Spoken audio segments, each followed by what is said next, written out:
Hello, Xbox Nation. Welcome to this week's new episode of Breakfast with Boom. And today is a joyous occasion, ladies and gentlemen.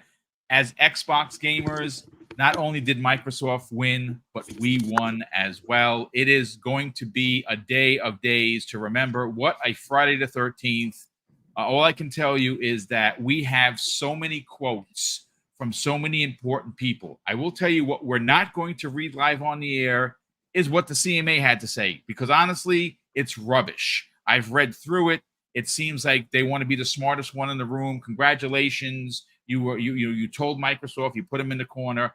Good on you. Go have some tea and whatever. I think that I read it. Like I said, I read it multiple times since last night it was posted, and it's just a bunch of rhetoric.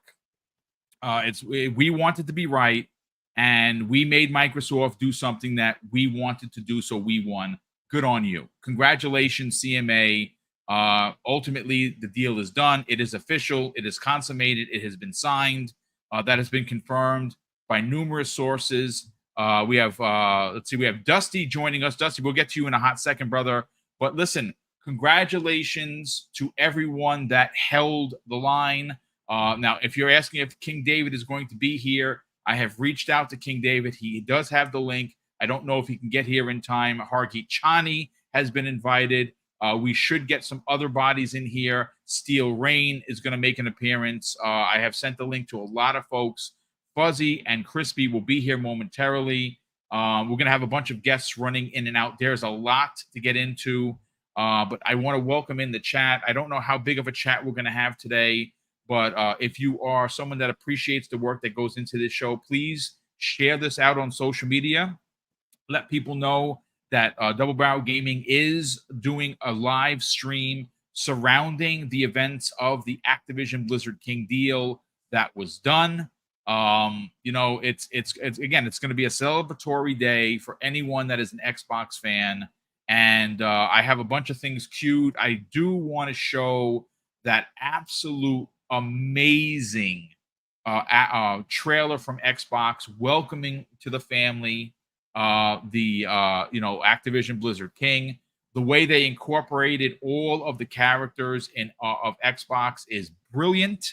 There is a lot to get into. Let's get into introductions first. Web Dave, we knew this day was coming. Mm-hmm. You have been on the top of this, saying, as a business person and a common sense person, this deal is getting done. And after 20 months, here we are, even at the begrudging of the CMA, who, for the most part, like the FTC, were defending a conglomerate like PlayStation, who isn't currently the market leader. Ultimately, they failed. They may think that they won, but the CMA failed to block this deal because they knew it was wrong. Here we are. It's passed. It's officially signed, folks. The deal is done. It's a done deal. The paperwork the ink is probably already dry. The money has been transferred. Dave, how big of a day is this for Xbox gamers? One of the biggest, not in Xbox, but in gaming. In gaming, period. Indeed. Just gaming. It's amazing. Yumi held steadfast. There's a few others that were there with us. Some of them wavered a little bit on the way, but they eventually came back when they realized that no matter what, this was getting done. And we have a lot of celebrating to do today, and I'm so happy to be here and to be a part of it.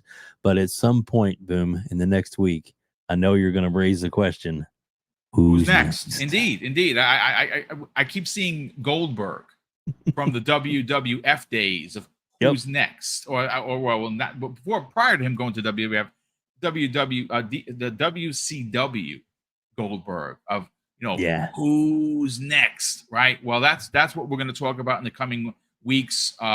Crispy Bomb is joining us. Let me set up the proper new graphics for as we get people in here. Listen, Dreadpool, you're here nice and early. You were up, obviously you work nights. You saw this pop off at like 4 something in the morning. I saw the DMs. I am wired because I've had 2 cups of coffee. I've been up since 4 and change, and I've been preparing for this show.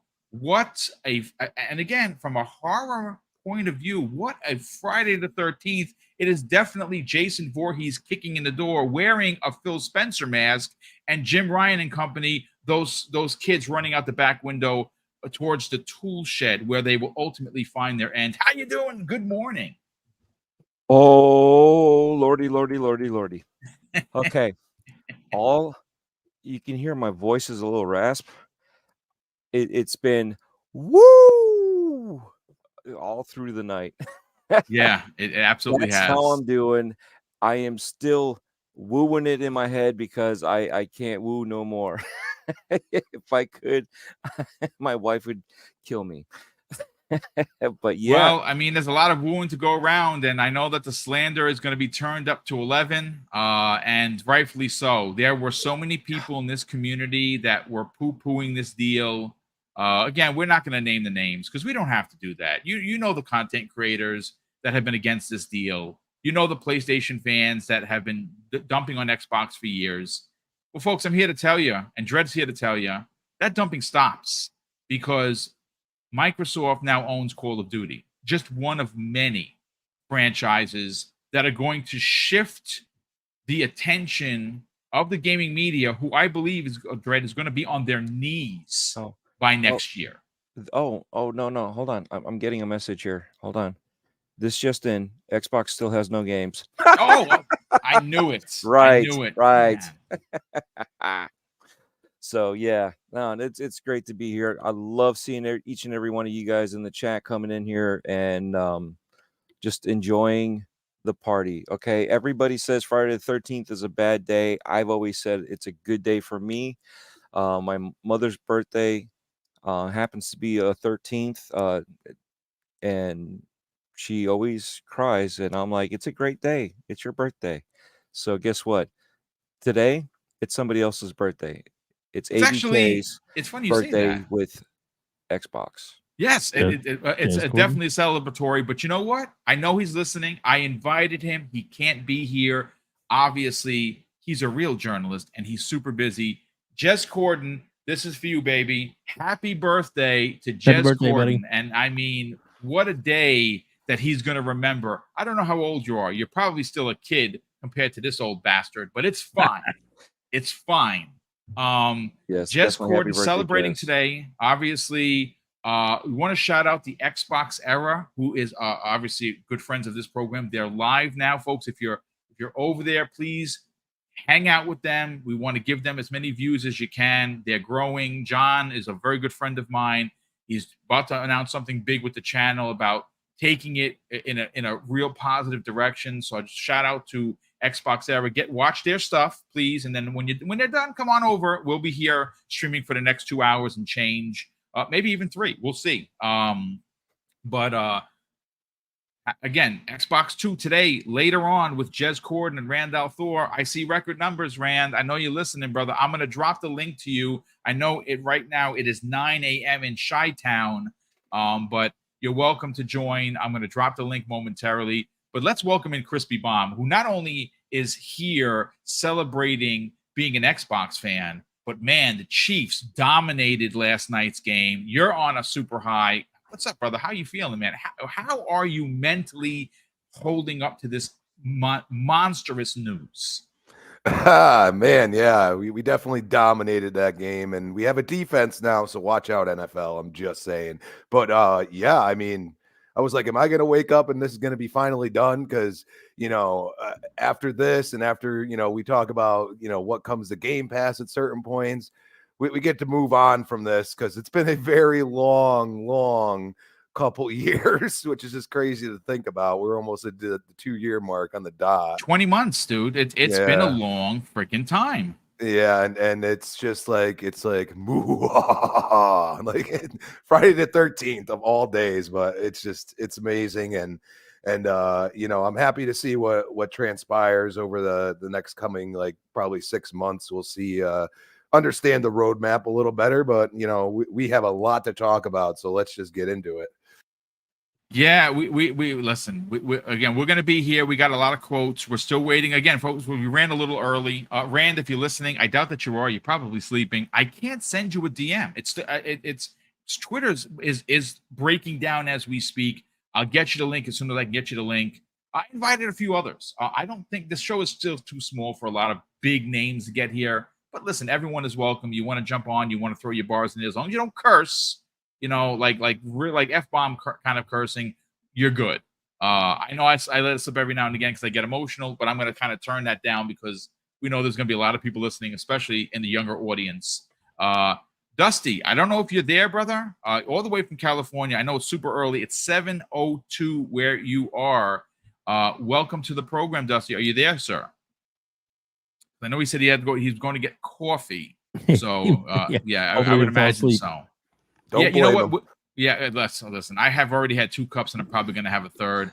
You know what? While we wait people to file in, we're already at 600 people here, which is freaking amazing. Like, honestly, when you see, I'm a small show, and when you see these kind of numbers, it's humbling beyond words.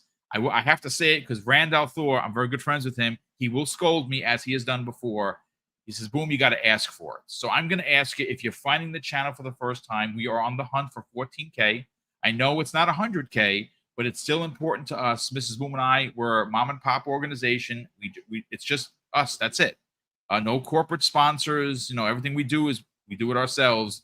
Please consider subscribing. It would be really, really cool to hit that 14K. We're, 480 away. We're not going to get that today, but I'll take it if we do. Let's you know what? So let's let me read some of the super chats that have come in. There's been quite a few of them. The first one of the day comes the way of Sith Lord, who drops a very generous $5 super chat and says, Phil has made it official now. We can talk about what's coming to Game Pass and when. Thanks for the awesome journey, Boom. I'm ready for the next chapter. Indeed, I think a lot of people are. 901 the Gamer, who's been a channel member for 17 months. Brother, thank you so much for the generosity. He says, I couldn't wait for this morning's show. That's very kind of you, and that's why we started 10 minutes early, because I couldn't wait. Double X Wolverine, Double X drops a very generous $2 super chat and says, the reclamation has begun. Great day for gaming.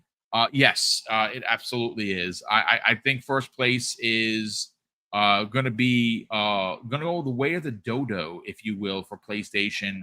And I have it's funny because next week I've already started, Dave, if you could imagine, I've already started working on Monday's show. It's Friday. And folks, last night I do some of my best writing after midnight. I'm just quiet. The lights are off. I'm in front of the computer and I'm just going to town. Right. And I sat down and I said, you know what? There's a lot I could list for what Xbox has done in 2023, which I did, which we're going to talk about on Monday. But I sat down and I said, you know what? Let me take a look at what PlayStation has done in the opposite direction. And I got to tell you, the list is probably about this big. I mean, the blundering moves that I have listed are just not to be believed. Fuzzy, what's going on, brother? How you feeling? Welcome. We went a little early. Here you are. Look at that beautiful bald head of yours. How you feeling? Congratulations. We won. Xbox gamers, we won. It's about time. Like, yes. Man, this is the best news that we could get for a long time. Not the best news, but it's been a long time coming, and it's so glad that things are getting wrapped up. So now we can move on to who's next. But no, who's next? Seriousness, it's great to see. You know, it's funny. Again, I like to poke the bear, and sometimes I'm going to lose a hand or two, and that's fine. But Sega happened to tweet out a meeting between the president of Sega, Sarah Bond, and Phil Spencer this morning. I wonder what that's about. I'm just saying. Dusty, what's going on, brother? Good morning. I know it's super early on the West Coast, maybe the best coast. How are you feeling, brother? Thanks for joining us. How you doing? How's everybody? You can hear me, right? Oh, we can hear you just fine. Perfect. My microphone was acting weird for a few minutes. I'm doing great, and I'm glad that I randomly woke up right before my alarm, because I wouldn't have seen your message and I would have woken up late, hella pissed. So I'm glad to be here. Thank you for having me. Like you said, West Coast is the best coast. Just saying. Listen, I hear you. I'm going to fight you on that, but I hear what you're saying. I'm going to push back on that. But listen, we're going to come to you in a second. We're going to get your hot take. I know you got to get to work, obviously, so we're going to get you in first. I think I should be okay, so don't worry. Okay, all right. So we will get to you. Let me catch up on the super chats. We have RC Polygons drops a very generous $10 super chat and says Xbox is the Andre the Giant of gaming. If you are more WCW person, Xbox is Goldberg of gaming, and if you are more of a modern wrestling viewer, Xbox is Brock Lesnar of gaming. Yeah, it doesn't. No, I don't care who you pick. What character you equate it to. But yeah, they have become the most dominant platform in gaming. That's it. I'm sorry. You can try and trim the fat any way you want. I have seen some pretty disingenuous takes already. I will say, as a word of advice, don't engage. Block. Mm-hmm. I blocked already 13 people since last night, and it's fine. I sleep better at night. My timeline is cleaned up. If you're an a-hole and you want to go toe to toe, you can go and look in the mirror and fight with yourself, because I'm 53 years old. I ain't got time for this shenanigans. But I will tell you, as a consumer, and that's how I'm looking at this. As a consumer, my $16.99 a month has now doubled, tripled, even quadrupled worth of value, and that is because of this deal. So that's how you should look at it. You should look at it as a consumer, which of course we all are, and what value proposition is going to be added to your service that you pay for. Okay, you got to remember, Microsoft signs a $70 billion deal. They add Call of Duty to first party. Sony charges you $40 more for their premium tier, and they give you GOTS is what they give you. So there you go. Snake Eyes, which of course one of my favorite characters of G.I. Joe, and really who isn't, 327 drops a very generous $10 super chat and says, I think Crystal Dynamics and Eidos are next for Microsoft, maybe IO Interactive. I don't think that they'll go after a Japanese company just yet. Yeah, the publisher announcement is going to come in January, and that's probably going to be either Square Enix or Sega. But we'll see. Roshan Impenger, who's been a channel member for 1 month, thank you so much for that, said, did you see the Xbox trailer welcoming ABK? Yes, it was brilliant. And I love the fact that WoW really kind of led the conversation when they said, we're home. That's giving me goosebumps. Iman Burns, good friend who I'm always talking to in the DMs. Iman, hello, how's everything? He's been a channel member for 16 months, brother. Thank you for the generosity. He says, so the deal is done. Are we waiting for the incoming hooved salt boom? So Xbox has no games. Yep, that's not a problem anymore. Yeah, I've seen some really bad takes about how Activision's content is now going to take a nosedive because they're owned by Xbox, and it's just silliness. Stash Gordon, what's going on, brother? He drops a very generous $5 super chat and says, we held the line. It's been a wild couple of years. Closing on Friday the 13th while bringing the cleaver out on competition is perfect. Hashtag Xbox strong. We also have Tempest Sun, a great friend of mine personally, all the way from Florida. He's obviously a big part of Primetime Gaming. He helped me launch the show. Well, I hope you and the family are doing well. He says this after being a channel member, folks, for 48 months. Jesus Christmas, brother. Thank you for the generosity. He says, a Smash Brothers style game for Xbox is absolutely needed now. Way too many characters not to have one. I love it. I think it has to happen, but I love you, and you're a car guy, so you're going to appreciate where I'm going. I don't want to hear squat about somebody within Turn 10 Studios and Playground Games merging, making a new studio for a kart racer. But Toys for Bob is yours now. You own them. They did Crash Racing, which is amazing. Take that ideology, add Gears boards and you could race on a planet, race on a Halo ring. Come on. I literally gave you Phil Spencer $1 million idea. I'll do it for free. Bring me in. Let me speak to the team. I'll fly. As long as you fly me out, it's fine. And first class, absolutely. I'll give you what I have written down because I do have it written down. We have Lofty, who drops a very generous £5 super chat and says, thank you, Boom and crew, for the amazing coverage over the past 20 months. That trailer was something else. Look at our amazing team of characters. brother, thank you so much for the compliment. That is very kind of you, and I'm glad that you feel that we've done our due diligence to cover this, and it's been a long 20 months. And yeah, the character roster is just ridiculous. JT Koo drops a very generous $20 super chat and says, "Good morning, Boom and friends. Glad to have Activision Blizzard King on Friday the 13th. I didn't think they'd be so savage to do this today." I mean, look, okay, so I have 4 more super chats. We will get to them in a second. So what I want to do as we wait for other people to jump in here, I do want to pull up the press release. Again, I'm not going to read anything from the CMA. I could care less what anyone at the CMA has to say. I just don't. I think it's a farce. Everyone knows it's a farce. They're out there pumping their chests. Good on you. Congratulations. You won. Excellent. But I do want to pull up Phil Spencer's welcoming announcement on the Xbox Wire. I have that in front of me, folks. So bear with me. It's a little bit lengthy, but it's worthy of a few minutes because obviously this is a big deal. And it's titled "Welcoming the Legendary Teams at Activision Blizzard King to Team Xbox." And this is, again, directly Phil Spencer, CEO of Microsoft Gaming, published on Friday the 13th. This is what he had to say, folks. He says, "We love gaming. We play games, create games, and know firsthand how much gaming means to all of us as individuals and collectively as a community. Today, we officially welcome Activision Blizzard King and their teams to Xbox. They are the publishers of some of the most played and most beloved franchises in gaming history across console, PC, and mobile. From Pitfall to Call of Duty, World of Warcraft to Overwatch, Candy Crush Saga to Farm Heroes Super Saga, their studios have pushed the boundaries of gaming of players around the world. I've long admired the work of Activision Blizzard and King and the impact that they have had on gaming entertainment and pop culture.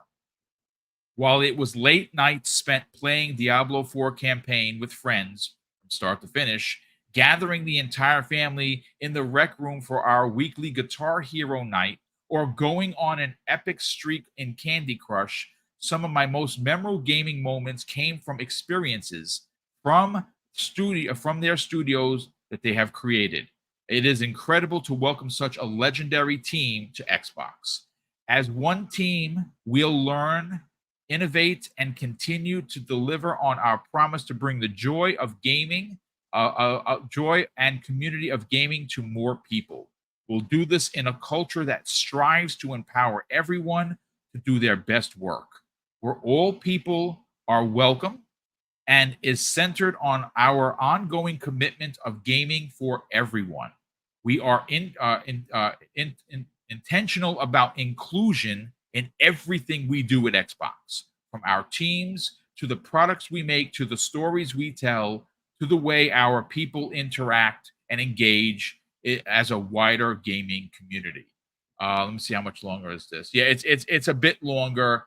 I'll finish off with this, folks, and I'm gonna add it to the show notes so you can read it for yourself.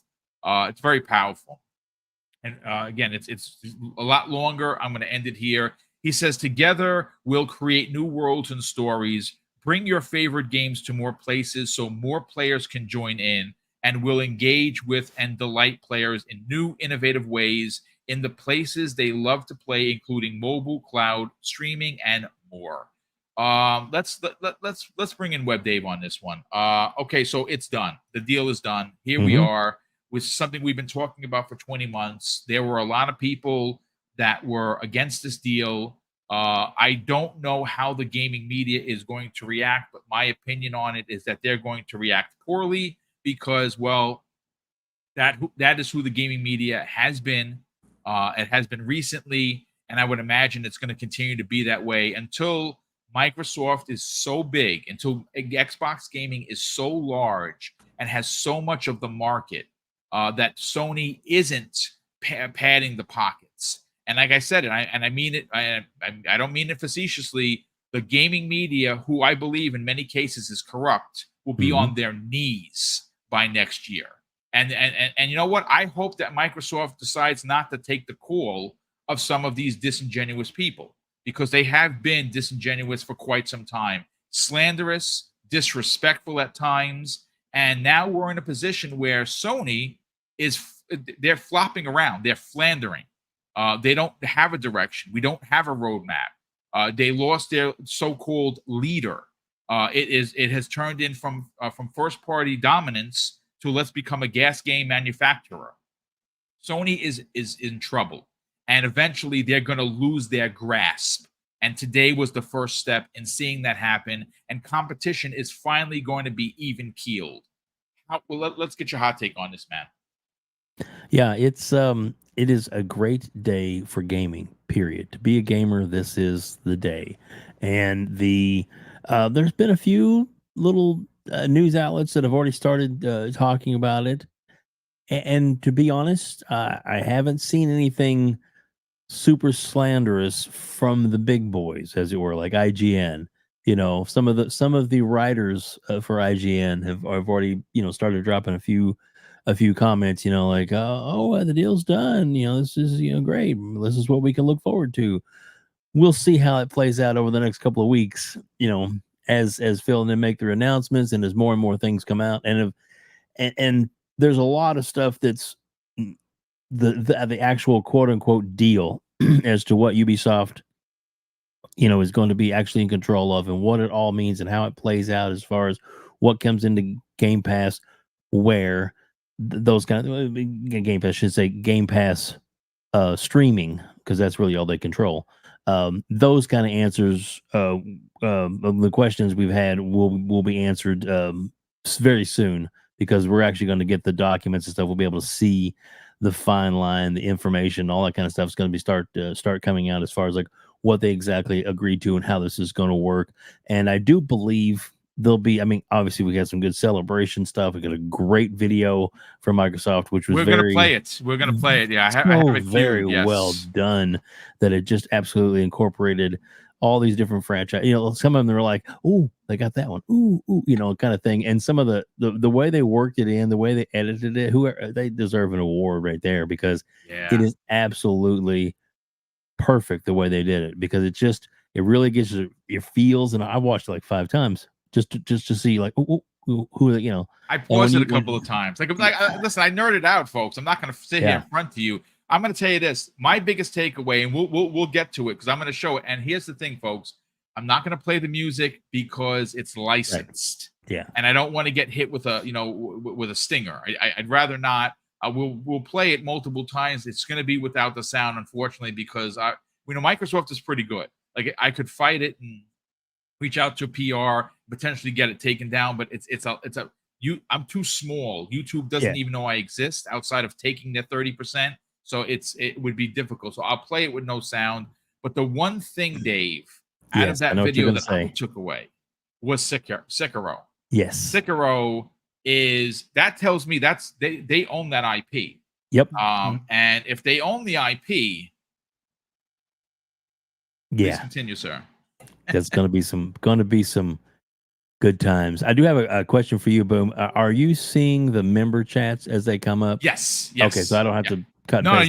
Yes, thank you so much. Yeah, they did fix that. Worries. So yes, there's another one. I will get to all of them. There's no worries. Thank you, sir. But yeah, there's I finally got that Satya that link up too. Yes, I'm gonna read Phil Spencer's tweets. I'm gonna read Satya's tweet. Lulu Chang Mercery. I have her tweet ready to rock and roll. It's a good day, dude. I'm so excited. But yeah, but the press, we're just gonna have to wait and see. I mean, there's gonna be some over the weekend. There's gonna be some big shows that are PlayStation centric that are gonna be like it to them. It's probably gonna be the end of the world. and so much music is playing in my head right now. Okay, exactly. REM. Here we go. So yeah, but it's like okay, you do you, and in a few years when you're like, maybe I should give this Xbox a try, like everybody else in the world's going to. Oh goodness, and they're not done yet. That's the amazing thing. I can hardly wait for like, oh yeah, by the way, we bought this and this and this and this studio and this studio. Stuff that doesn't have to go through regulations. They can just boom. Yeah, it's a good day. Phil and them are going to be busy this weekend. They got a lot of stuff to buy. Mm. Yeah, it's well. Mhm. Look, like I said, as a consumer, this is why you have to celebrate. As an Xbox fan, again, we've been here since the beginning.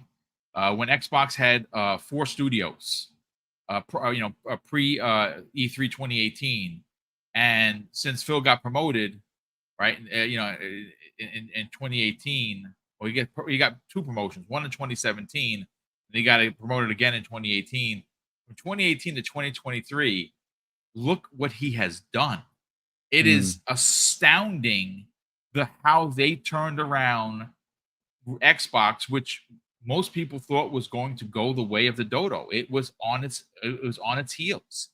There were some other leaders or so-called leadership that didn't want to fund it, that wanted Xbox, to be no more. They wanted to sell the business, and somehow or another, Phil Spencer did the impossible. He sold this dream to Satya Nadella. But let's bring in Dreadpool. Yes. Let's hear what you have to say, because we've been talking in the green room. You've had a lot to say. You're normally very reserved. I don't think that you're going to be that way today, simply because, well, there's a lot to get excited about. Let's get your take. Now, before we get to you, though, I do have both Phil Spencer and Satya Nadella's tweet regarding this, and I want to read that for context. This is from Phil Spencer. He says, "Today is a good day to play. We officially welcome Activision Blizzard King to Team Xbox. Together, we'll create stories and experiences that bring players together in a culture empowering everyone to do their best work and celebrate diverse perspectives." And on the back end of that, we have Satya Nadella. And he says, "Today is a great day for gamers everywhere. Together with Activision Blizzard, we will deliver on our vision to help people connect and play great games whenever, wherever, and however they want." These are powerful statements. What are your thoughts, man? I am so speechless, but at the same time, I can't stop talking about this. This is great news. This is good stuff. We need to see more of this, I guess you would say, right? Everybody's wanting more. Well, that's what we want. Because you know why? This brings in value to my investment. This is the stuff that people forget. Video games are investment in your hobby, right? So all of this is great. It's a party. It's first and foremost, you know what? We need to see a lot more likes. We've got well over 1,000 people here. Thank you. 1,000 people I here. mean, yeah, we have Facts. well over 1,000. We got to get some more likes. Get the share out there, That would because be nice. again, this is a party right here, right? We got all these guys coming in that are going to step in and give their hot takes also. Let's get this party going, right? I'm excited for myself to see some of the Call of Duty, because the one thing that I have issues with are these games that come out year after year after year after year. I'm excited to see that some of these games like Call of Duty are going to have a longer lifespan for that version of the game. I'm excited for the fact that we're going to have more of a plethora of games. I'm excited. I don't know about you, but okay, here's another one. I'm excited for Bobby Kotick. You know why? I am envisioning him packing his golden little suitcase, his golden little parachute backpack, and getting out of Dodge. Not until I'm the end of the year. excited. Yeah, I know. end of I know. 2023, he's leaving. Yep, At that's the end of confirmed. 2023. Yep. But at least his papers are set. Mm. I'm excited for all of this. It's just there's just so much going on that Activision will bring in. There's so much going on that Blizzard will bring in. You're talking about, I don't know. There was rumors that StarCraft Ghost might be coming back. If possible. Hello? Yes. Now there's more of a chance that something like that can happen. So this is definitely a party. Hopefully, whatever this these games that are unannounced that Activision's working on, I mean, right? We're talking about backlog. We may never get to that backlog. We're just going to have to abandon games and just keep going. You know what I'm saying? So if you don't get to it, I'm sorry, you might not be able to, but at least you know what, you're eating good. You know, we are Unlike going to be PlayStation, who took out Spider-Man 2018 from their service, from their first-party service, so they can sell it to you again. You can rest assured that as long as you have Xbox Game Pass, the game is going to be there waiting, regardless of how large your backlog is. But listen, Hargeet, I knew we were going to get you in here today, even if it's for a few minutes. Good morning, sir. And what we have talked about in the green room as close as Wednesday's show has been done. The deal is signed. It's done. consummated. Yeah. And did you see that video, the welcoming video?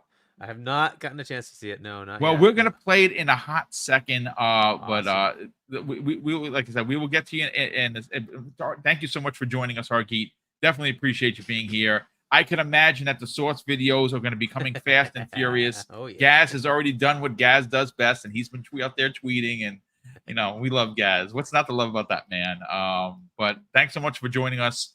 Okay, Dreadful. I'm sorry, brother. Please continue. No. As you were saying, regurgitation is redoing stuff, and you know,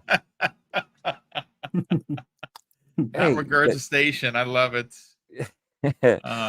Well, at least here, you know, we won't have any deceptive practices. They are they have been open and forthcoming and telling us what they have and what they're doing. And sometimes we say that's too much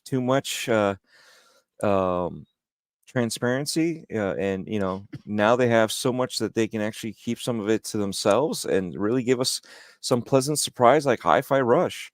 You know, so not saying that we want to see more stuff like that, but again, with these types of games going into Game Pass, you don't have to worry about saving up for it, and you can have a variety of smaller games that are going to be coming out. You're going to have some of these bigger games that are going to be classics, and you never know, these small games might surprise you. They have for you know, for a lot of people, again, Hi-Fi Rush, that was a surprise game and a surprise fan base behind it. Yes, So, indeed. you know, again, there's just so much going on. All I can say, the first thing that I could say after I said woo when I tweeted was finally, this is finally done. Yes, finally You it's know, done. Yes, so- after 20 months, we are done. The money has been transferred over, I would imagine. The paperwork is signed, the ink is dry. It's time to you know, now start integrating Activision Blizzard King, and however long that takes, you know, ultimately at the lowest level of the conversation. And I think the most important part of the conversation as consumers, which is how we should be looking at this, our dollar for what we spend monthly for the service is now potentially 5 and 10 times its worth. And I think that is the selling point. We don't know when it's going to happen. I know there's a lot of questions, Dread, about when the content is going to be dropped into the service, whether that's 3 days, whether that's 3 weeks or 3 months. We don't know. I have a feeling that everyone knew that this was going to happen, and we should get something soon. Yes, the easy ones we know will drop in. It's just like what happened with Bethesda. The easy ones were easy to slip in and drop in, and then after that they started trickling in. So it'll be the same thing, same scenario, you know. And that's the beauty of it, right? We were just talking about the value, right? What's going on in today's society right now? The value of products are skyrocketing. You know, for something I would go to the grocery store for $30 is now costing me $70. Well, guess what? Now that I go to Game Pass, I'm going to get more for my money, and that's the way it should be. You know, 100%. what value am I getting for my payment? Not how much more can I pay because I think I should give them an extra $10 for their work, and they're not getting the money. It's the company that's getting the money. So again, it's the fact that the way that Microsoft is built is the same way that Xbox is built. It is inclusion and every facet of the industry, between, Yeah. like they said, between stories, between the people making it, between the interests of everything. How many times have I said, yes, we need to have these kiddie games, right? Because what's going to do, it's going to bring in the next generation and get them to grow also and become adults and also enjoy the games that we enjoy now. Because obviously certain games, I know my daughter is kind of a fluke when it comes to certain games. There are certain games I won't let her play, but Okay. she'll play Dead Island 2. She played the whole Dead Island series so far. She's one of those little children at 6 years old that understood certain things. She loved Forza 7 when it came out. Again, these are certain games that would not be interested for some kids, and for other children it will be. But that's the beauty, is sharing our hobby, getting it across multiple generations. As bad as it sounds, but as the older ones of us that are still enjoying the game from way back when it started, well, as we start moving on in out of life, there will be others that will take our places in Yes. multi avenues, not just gaming, developing, creating stories, playing every single bit of it, podcasting even. So this is huge in multiple ways. It's not, oh, it's great for Xbox. No, it's huge in multiple ways. So I don't care what anybody I've says. I've heard that. We'll get into that a little bit later for sure. Yeah. So I don't care what anybody says. Xbox got no games. But Yep. that's the narrative that we keep on moving. But yet, I guess PlayStation doesn't have any either. Well, Because they yeah, have even PlayStation has no less. roadmap, but that's okay though, because they're in first place. But it's okay. We will get to that. Mhm. Crispy Bomb, let's bring you into the conversation. You've been sitting there chomping at the bit. You're coming off a huge win last night for your team. Congratulations. But Team Xbox, well, we won today. We won in a big way, and it looks like we're going to be winning for many, many years to come, and potentially dominating the conversation about video games. Even though Call of Duty is going to be available here, there, and everywhere, and that's great. More players, awesome. More places to play it, fantastic. PlayStation gamers, you don't lose anything. But Xbox gamers, well, we won. Let's talk about it. I just want to say this.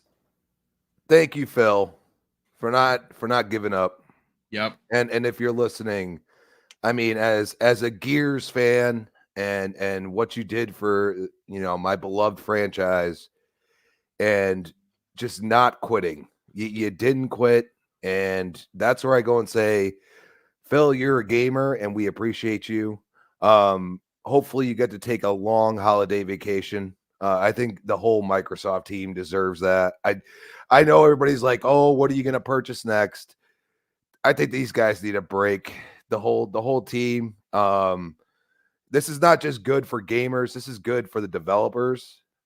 You have to realize that what Microsoft has offered to these unions is something unprecedented, and now it's going to come into fruition. And I also want to say to the stands, if I've been gaming for 31 years, I've watched Sony destroy companies. Okay, Sega, huge fan. They destroyed them. And I watched it in Blockbuster because I was there every other day. It was right down the road. And I watched them absolutely just destroy my beloved Sega. And it's about darn time somebody can put their feet to the fire and say, look, now it's time for you to actually be pro-consumer. Because I'm going to tell you right now, the path they're on, it ain't looking good. And all they want to do is take money from you and give you nothing in return. And now Xbox says, oh, we got this now. You wanted us to compete. This is what you get. Okay? Because finally Microsoft said, no, we actually back Xbox. Xbox is like Windows to us at this point. Oh, I'm sorry. You asked for it, you got it, and now you're going to be mad about it? Come on now. So, yeah, I'm celebrating. I'm celebrating the fact that somebody else is in the realm, because we all thought after the Wii U, Nintendo was done, and they pulled out something pretty special, and it's still special to this day. And Xbox is doing it their own way. Okay. And you have all these games as a service. You have all of these live service games that are coming in there. Do you know what you're going to get from that? You're going to get constant revenue, which will support these big budget single player games that we're going to see next year. Because I do believe that's going to happen. It's going to be a single player onslaught, in my opinion. So, hey, they figured out a formula that works, that makes them money, and also provides great games. Because, I mean, besides Redfall, what's a bad game that's come out? Let's be honest here. Like, everybody's like, oh, they got no games. Oh, now we got all the games. Now you worried? I ain't worried. I'm going to tell you right now, all I see is anytime we give Microsoft any BS and be like, dude, like, we don't like this, they generally change their stance. You know, they throw it out there. They get the heat because we are willing to do that. And yeah, they change it instead of, constantly price gouging you. I'm sorry. Sony has been price gouging people for the past like year and a half now. And it's ridiculous. And we're not even including the $70 start with the games. Like it's just, it's something that needs to happen. And you guys could hate it and say this is the death of the industry. It's not. This is a new culmination. That's ridiculous. Anyone that says otherwise is ridiculous. It's a culmination of new innovation, but also sticking to their guns. They stuck to something, which we've all given Microsoft that and said, you guys don't stick to stuff. You don't take the hit. They took the hit on Xbox. They did. We thought they were done. We really did. So thank you, Phil. And we got plenty of else to talk about, but I'm just going to leave it at that. No, listen, great stuff as always. Everyone has knocked it out of the park. We're going to come back around to everyone, obviously, and of course, introduce again the link has been sent out to many. I don't want to say who, just in case they can't be here, but we may get some other people. But I want to hear first from Fuzzy Belvedere. Then we're going to get to Dusty and then Hargeet, and then we'll keep this party rolling. Fuzzy, this is, it's a congratulatory kind of a day on Friday the 13th, which is, of course, very ominous on its own right. But this is something we've talked about for now 21 months. The deal is officially done. They are officially a part of Microsoft. They are officially part of Xbox. One of the biggest takeaways is the fact that Call of Duty is now first party. It's to even say that is madness. And let's get your hot take on this, man. About six or 7 years ago, they were only at about 5 or 6 studios. Now look at them. Pre-2018, they had, I think, 4 or 5.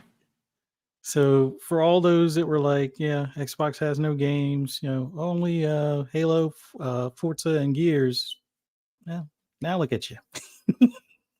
No, but it's funny to me in the sense that, we've been saying for, I think, since the beginning that there's no reason why this would be, blocked, or this shouldn't go through.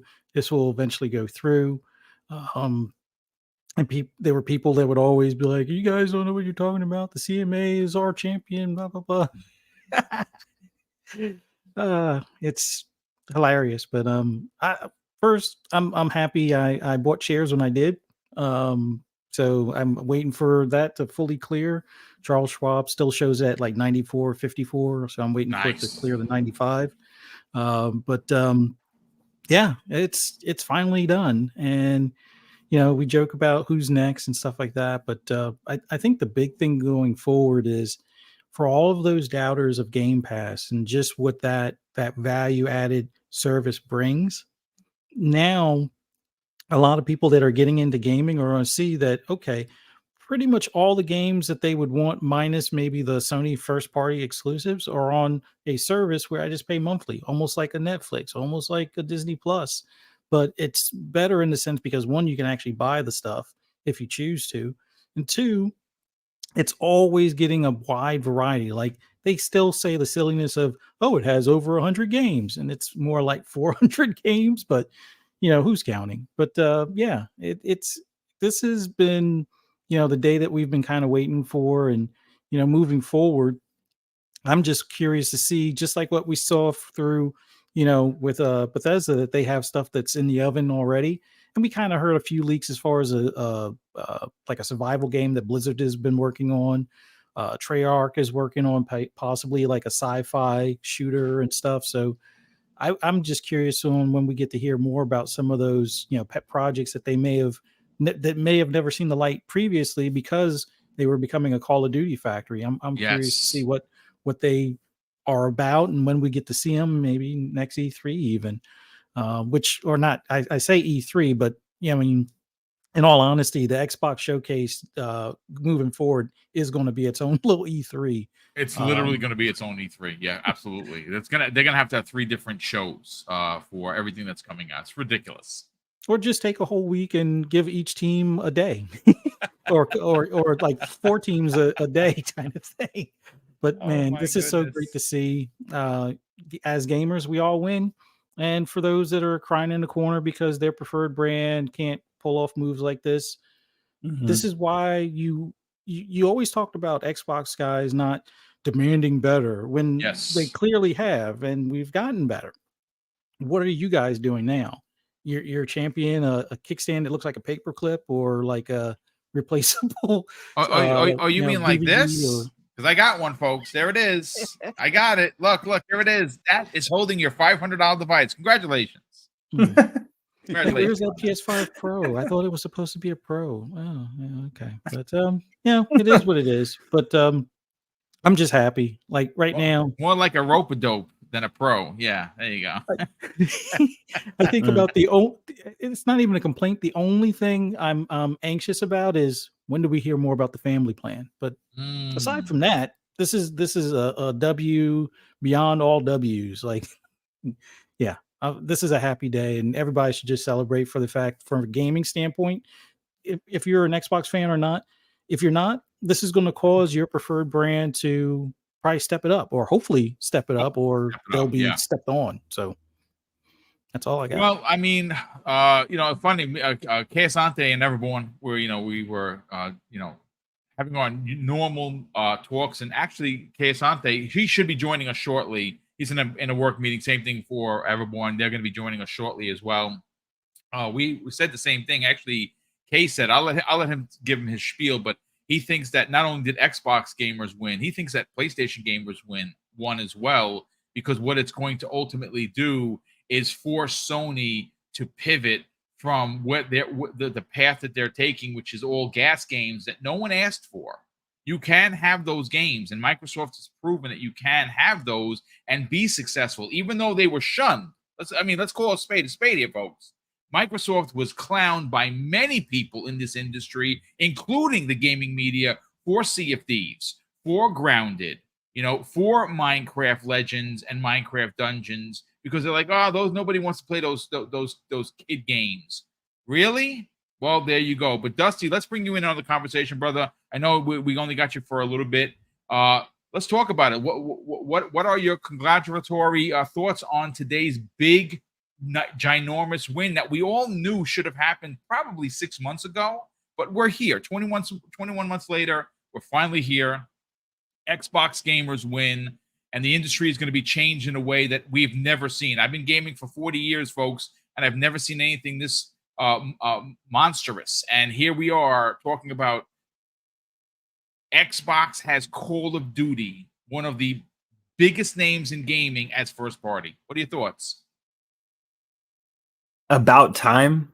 Finally, you know what I mean? Like, I'm in the vein of Dreadpool right now, where I have everything to say, but I don't know what to say, because I feel like anything I want to say is just in repetition now.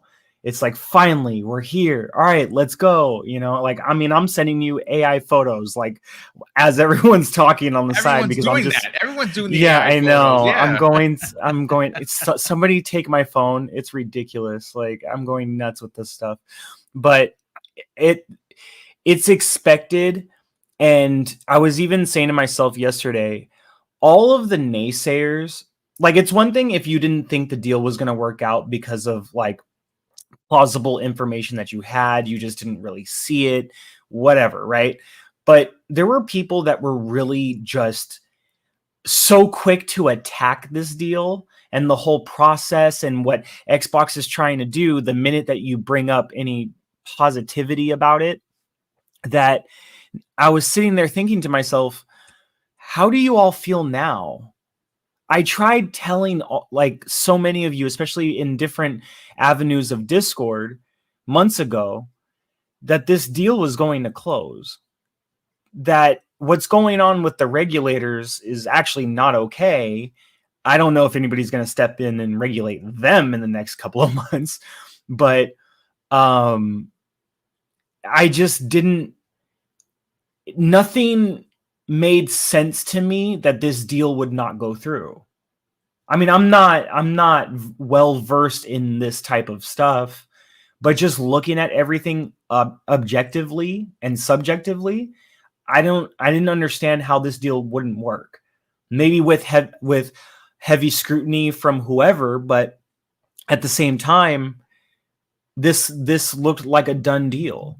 And that the CMA and FTC were just pussyfooting around, for lack of a better phrase, for what their own interests, their own personal gain in this whole situation. I don't know what the personal gain was for the FTC. Like Jim Ryan, they dropped the ball a long time ago on whatever that mission was. The CMA, it looks like there's a lot more behind the scenes than people are willing to admit, maybe, or than people realize. I don't know. I'm just speculating here. But with the CMA, how they kept forcing things to go a certain way in their favor, it makes me feel like, do they get something out of this? You know what I mean? And it has to be more than just media spotlight for, oh, we were the ones to globally handle this deal like nobody else. You know, it's got to be something more than that. But beyond that, like I said, I'm with Jed. I feel like a broken record now, but this is absolutely amazing. We finally are going to get, you know, all the games in Game Pass. I can complete Call of Duty Infinite Warfare's campaign on PC Game Pass, because I'm pretty sure that'll, you know, become available everywhere. I'll be able to complete it in the cloud if I want to. These games will be coming to GeForce Now, so for people like me and C Money, it's just gonna be wonderful. By the way, Forza Motorsport, off topic, has been amazing on GeForce Now. Ridiculously good. It has been so ridiculous. But yeah, back to the everything that's going on. Like I said, I don't mean to repeat myself, but there is literally nothing like this in the industry. I've never seen anything like this. I grew up in the Hollywood entertainment industry, but because of my dad being a techie, I've seen a lot of other industries within tech, and I don't think my dad's ever seen anything like this. And for anyone to think that this deal would be anti-consumer, how do you feel now?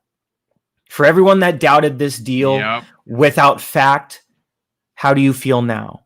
For everyone that doubted this deal because they decided to listen to podcasts that just spoke out of their ass and not using any reputable source, the source was their ass. How do you feel? How do you feel now? You know, how do you feel now? Because if it was me, like, a lot of people think that there's going to be a lot of salt going on today. You know what I think is going to be going on today? A lot of crickets. because a lot of people are going to look really stupid and they're not going to want to show themselves right now. And if I was one of those people that was like, this deal ain't going to happen, what are you talking about? Why are you even watching these shows? Why are you listening to Florian or whoever, you know, because these are people that actually care about what, like, the information that's in front of them. They report on it. They talk about it. They're not just speculating. They see what's in front of them and then they're giving an objective opinion based on that. What you guys are doing are just running up and down like a bunch of ponies and just trying to yell at everyone saying that, Are you saying, you know, they're this clacketing up and down the road? I mean, they're clickety clacketing up and down the avenue, brother. You know what I'm saying? So how do you all feel now to know that Team Green is the money machine? You know what I'm saying? goodness. And then Heat somebody, with the sauce. oh, I can't. Oh my. I can't. So somebody said earlier that, you know, they made a wrestling reference, and for if those of you guys that don't know, I love wrestling. Okay, I love Yes. wrestling.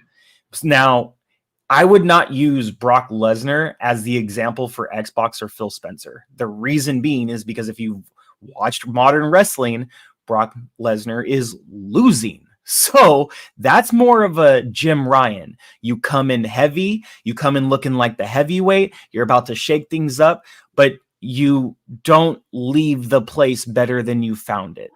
Right. Jim Ryan is not a Phil Spencer. Phil Spencer is the true heavyweight. He's the Undertaker. Phil Spencer literally came in and changed the business. That's why he's the Undertaker. The Undertaker changed the Undertaker could have a bad match, but he's still the Undertaker. Right. Brock Lesnar has a bad match, and you're like, well, I mean, it's Brock Lesnar, but it's not that Brock Lesnar. But Undertaker will always be Undertaker. Xbox will always be Xbox. Jim Ryan dropped the ball. It was preferably his left one. We don't need to talk about that. Wow. But I love the slander. but I've been waiting for this. No. You're saying he's known as Low Ball Johnny, is what you're saying. Yes, he is. Gravity is with him heavily. Anyway, so oh my goodness. Phil Spencer Phil Harrison wishes he could be half the man that Phil Spencer is. Oh yeah, this is great. We got to get Mhm. we have a very special guest. We will get Yes. to please continue, brother. Please continue. So, well, I'll finish up with this. Watching what Phil has done over the last however many, to be honest with you, since he started at the company, because I feel like he had a personal mission in his head ever since he started with Microsoft and Xbox. For how long he's been doing this, he has, when he leaves this company, I am confident that he will have left it much better than the way he found it. Oh, 1,000%. Yeah, that's a fantastic point. Yeah. And unfortunately, Jim Ryan's legacy is now tied to, I tried to stop a global deal instead of just playing nice and then figuring out a way to better my platform. Yeah. So, I mean, listen, dude, fantastic points. And I think you're onto something. If you look at both leaders, one is going in a positive direction. The other one is just gone. And it took him 4 years to do it. He got in there. He made a lot of money for PlayStation, sold a lot of consoles. You know, again, people give Jim Ryan, I think, a little bit too much credit.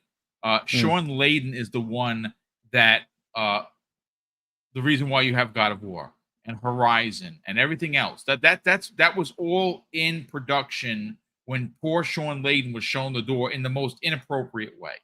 I loved Sean Layden. I loved the way Sean Layden ran PlayStation. He was always very excitable. He was always very, very fan focused, very platform focused, not afraid to take chances.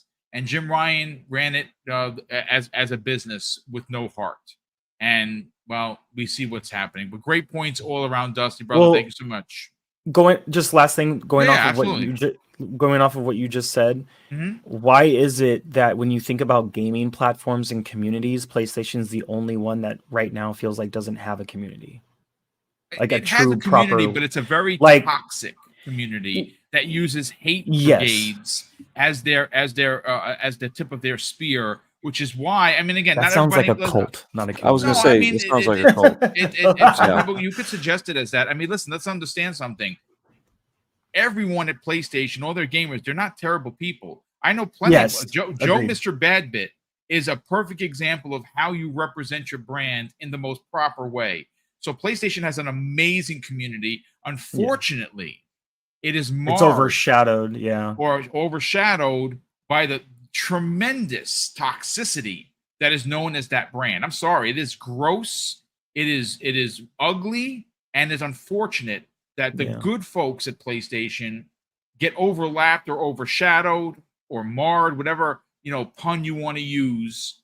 And that's they're more what I mean. Yeah, Yeah. it's. I just feel like I know there's a good community there. I mean, some of my best friends play on PlayStation. I think Yep. the better way to say it is, why does it feel like the community that I know exists isn't there because of what does exist in front of it? Yep, I'll put it that way. Yeah. Absolutely fantastic point. Hargeet Chani, welcome, brother. We didn't know. Well, we kind of felt when we left Wednesday evening show that this was a possibility. Yep. Yesterday, we saw Tom Warren out there saying, "Hey, it's Friday." We kind of knew where he was going. It's People were coming. kind of putting the feelers out there. I think that the finite straw that broke the camel's back, so to speak, was when they paused trading on ABK. It had like the T1 that they stopped the trading. So that obviously, if you didn't know what the T1 is, that's a pending announcement, which we all kind of knew that this was going to be. Well, here we are, Hargeet. We finally have done. crossed the finish line. The Yep. deal is consummated. The ink is dry. We have word that Bobby K, even though his contract doesn't expire until mid 2024, is leaving the company at the end of 2023. I think that is a big deal for Activision. I think it's a big deal for Microsoft because obviously he does come with a bit of baggage. He's going to get his golden parachute. Congratulations. He's probably a millionaire times 100, which is great. Good for him. But now we're starting to hear rumblings within the business of actual studio members, people that are attached to these studios that are like, they take that big breath and sigh of relief and they're excited for the future of being under the banner of Microsoft and Xbox. Let's talk about it, brother. Yeah, I mean that was the part that I thought was interesting was the end of 2023 for Bobby Kotick, and there's going to be announcements of a org structure, a restructuring. So they've been planning stuff. And they're waiting to start enacting it. So the other interesting thing was, of course, the potential for Game Pass stuff in the coming months. What does that mean? I don't know how far out in coming months. It didn't say 2024, I believe. He just said coming months. What is a coming month? November is a coming month. Yeah, I mean, again, is it a month? Is it 2 months? Is it 3 months? I have a feeling, we left Wednesday's show, Hargeet, and we kind of feel that they knew this was coming, right? Oh, yeah. I don't think this is a secret. I don't think this happened. And oh my God, we tripping over each other. We don't know what to do.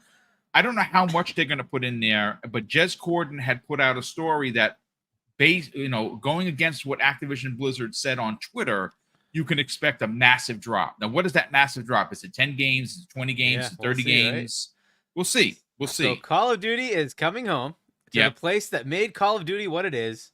When Call of Duty had 90 Metascores, it was on Xbox. That was where the marketing was, and that's where it became, it's massive thing. And when it went to Sony, it's been kind of going downhill. But whatever, we'll see how that turns out. If it hopefully comes back, or if it stays kind of where it is. Either way, it's a large game that a lot of people end up playing. So there's a nice live game that Microsoft now has, along with so many others. I'm more looking forward to all the other things that are coming, but to the point of the people that work there. I mean, this is finally something that's going to be a big thing on their shoulders. It's gone, right? They are now Microsoft employees. The CWA will be working with them on unionization in the next whatever it is, several months, right? That's going to start up.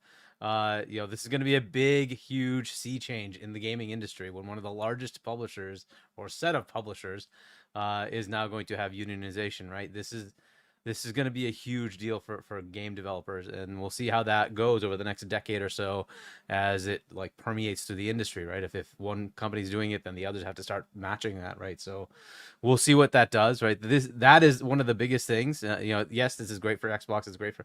I'm just looking at it from the other perspective of like game developers have had a pretty crappy time. It's just Yes, it is they what indeed it is. have. Yeah. And the industry kind of uses them like little cogs in a machine. They don't really like, oh, we need these 200 people to go do QA and then you can go away, right? Okay, cool, but that's not how they want to work. So this is going to be a huge change, and we'll see how that works out. Whether that's good for the industry or bad for the industry, I would assume it's good. Definitely good for the people that are working to make the games, make their lives a little bit better, right? Crunch, right? It's gone, right? I'm sure they're loving that, right? Crunch is gone. I don't know how much with the Bobby Kotick thing staying for for 3 months or so, what that means, but I would assume that HR process of Microsoft now applies, and you will not do crunch, right?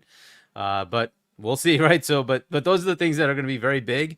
As far as the game dev and what happens to Call of Duty, this is going to be the fun time, right? Are we going to say Call of Duty is going to be every year? We're going to say, no, we're going to slow down on Call of Duty. It's every 2 years, whatever it is.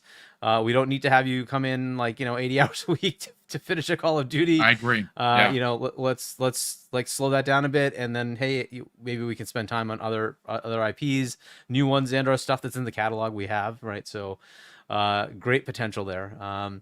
So yeah, this is exciting times from all perspectives. There's what does the industry do as far as like this is done? Is Amazon going to go do something big? Is Comcast was trying to buy EA? Remember that? Are they going to go pick somebody up now? Are they going to go like, yeah, okay, this is done, so now maybe we'll go pick up, but can't get EA. Maybe we'll get somebody smaller. Maybe we'll talk to Take-Two or somebody else or whoever it is, right? Maybe somebody in Japan or Embracer who's in trouble. Let's go see if we can scoop them up or something, right? Hey, like a lot of companies going to start playing around now, right? So this is going to become a much larger, I would think anyways, larger area instead of it just being a handful of platforms. This could start expanding. In the end, for us, that's usually a good thing. More Yes. competition is better for us because everybody wants your money, which means they're going to give you more and more content that you will want, right? That's the point. So hopefully that's what happens. The doom and gloom stuff. Yeah, look, industries go through these shuffles. This is the whole point.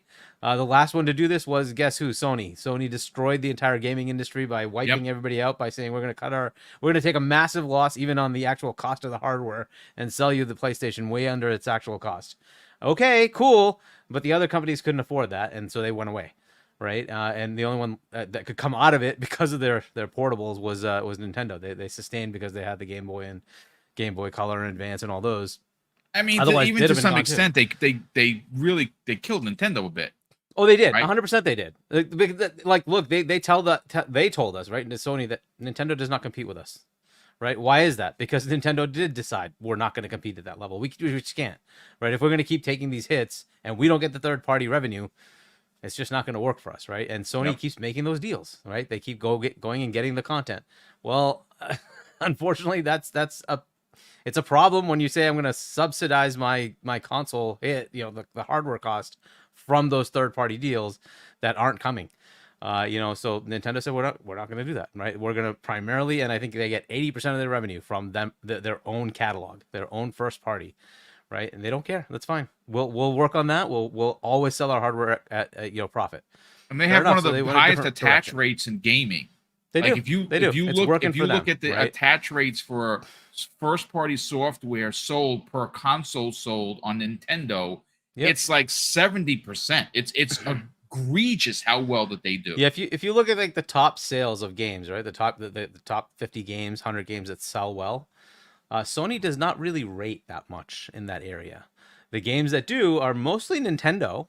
Right. And then it comes down to some of the IPs that now Microsoft has, Call of Duty being one of them, Minecraft being another one, Skyrim, right? Things like that are in those top ranges. Sony, it's actually Gran Turismo as a franchise is one of their biggest. God of War, Spider-Man, right? Those are kind of their big games. outside of that, most of their games they don't actually sell that well. We just presume they sell well, but they really don't. Whereas you have a Sea of Thieves, 25 million, 30 million players. You know, Minecraft, it's 200 plus million players. It's ridiculous, right? Yeah. You know, and they're gaining a company that boasts 400 million active users, right? So this is going to be an interesting time, right? So, and Nintendo is Nintendo. They just sell as we like. Mario's coming. Who thinks that's not going to sell 10, 15, 20 million copies? It's gonna. I guarantee you that'll be guaranteed. 15 million strong by the end of December. It's just the way it is, right? Yeah.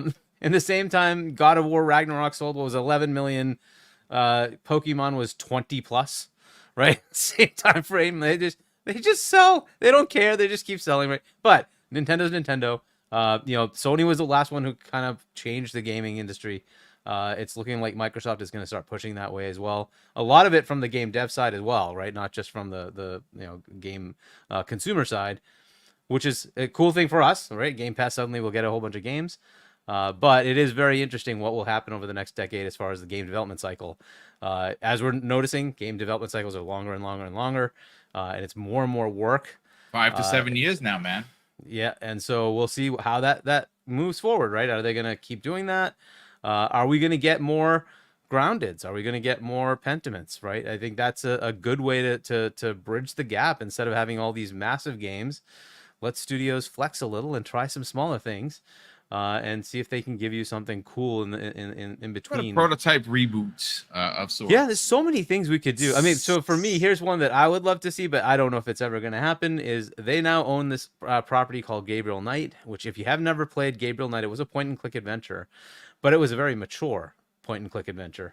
And it's about occult stuff and things like that, and it's vampires and werewolves and stuff. So they could take that and make that into an Order 1886 level, ambiance, and reboot that thing. And you know, it certainly has the content. It was a very, very good series.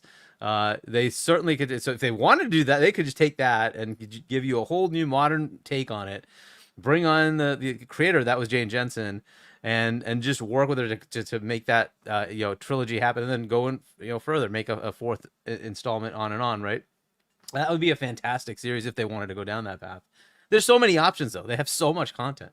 But yeah, I think like the next few months are going to be very exciting to see where they go. How are they going to org restructure, right? This is going to be fun, right? Like, so Bobby out at the end of the year, I assume that's what that means. Yes. And then where do we go from there? Who's taking over? Is it internal to ABK, outside? Is it in from Xbox over? Right? We don't know, right? All sorts of fun potentials there. And then the big question: Does Call of Duty Modern Warfare 3 drop into Game Pass? You know what you said? You said it on Wednesday's show. Phil Spencer should move mountains to make get that done. And I agree. Happen. Okay, today's the 13th. Obviously, Modern Warfare 3, November 10th. So it's less than a month away. Yep, a month. Yeah. I don't know how it could be done. I know Phil specifically talked about that, saying that it's not a flip of a switch. But now you own the IP. You officially own the IP. I think that if you look at the year that that Xbox gamers have had for first party, and you can put the cherry on top of this banana boat Sunday as Call of Duty being, a big one, and maybe even December, you say, okay, Christmas gift time, folks. Here's Diablo 4. Boom, dropped it in there. I mean, what a year. Yeah. So. And like, it's not only that, it's the bundles. It's like what are they going to do to like, if they cut their Xbox Series S to $200 and tell you, hey, Game Pass. Yeah. Like, they already have a bundle today. I think it's 3 months. Yeah. Of Game Pass, it actually is $299. Mm-hmm. It comes with a controller. It comes with the Series S, and it comes with 3 months of Xbox Game Pass included. Yeah. So if they cut that down and say Call of Duty, right, on the box, right? Call of Duty, you get that. Boom. Right. Like, what a deal. This is the time to strike. Sony is going in a very different direction. They're floundering. Honestly, they are floundering. Even with Spider-Man coming out, which I cannot wait to play, they are in a pickle. I'm sorry. I really do hope Spider-Man lands. I like that. Hope it looks good. I hope it looks really phenomenal. lands. Mid-80s, high 80s at least, right? So I hope it lands and they get one win at least. Well, they had Final Fantasy 16 as a potential win. And then they'll get the little thing that they have in their little PS5 whatever stand thing that they created. Oh man. Well, listen, Hargy, we're gonna come back around to everybody because we're gonna get one particular game you want to see come back. But before we do, I gotta welcome in. I'm very, very, very excited for this because not only is he making his debut here on Double Barrel Gaming, I don't know if he's ever been on a podcast before, but he has been a force for the Xbox community for months. I would even dare say years. J-Rock, what's going on, my brother? I sent the link. I had no idea you were going to be here, but holy cow, we're happy to have you. What a joyous day indeed. Let's talk about it, brother. What a glorious day. Hey, Boom. Boom, I'm excited to be here, man. I'm excited to be here. Listen, when the going got tough, Jimmy got going. So shout outs to Phil Spencer for sticking around and actually seeing his roadmap through and his vision, right? So shout outs to Phil Spencer. Sayonara, Jimbo. Gremlin Nation is a celebration today. Indeed it is. We're eating past 12 and we're getting wet. So listen, it's a great time to be an Xbox gamer, to be in the Xbox ecosystem as a whole. This is only going to be good for all of us, right? These games are going to be coming to Game Pass. It's going to be great for the developers who are now unionizing, right? So yes, that's a big deal, dude. It's a really big deal. Especially we see what's going on when everybody being laid off. I hope they all land on their feet. But hey, 343 is hiring. A bunch of Xbox studios is hiring. So give them a call, send over your applications, and join the green side. Mm-hmm.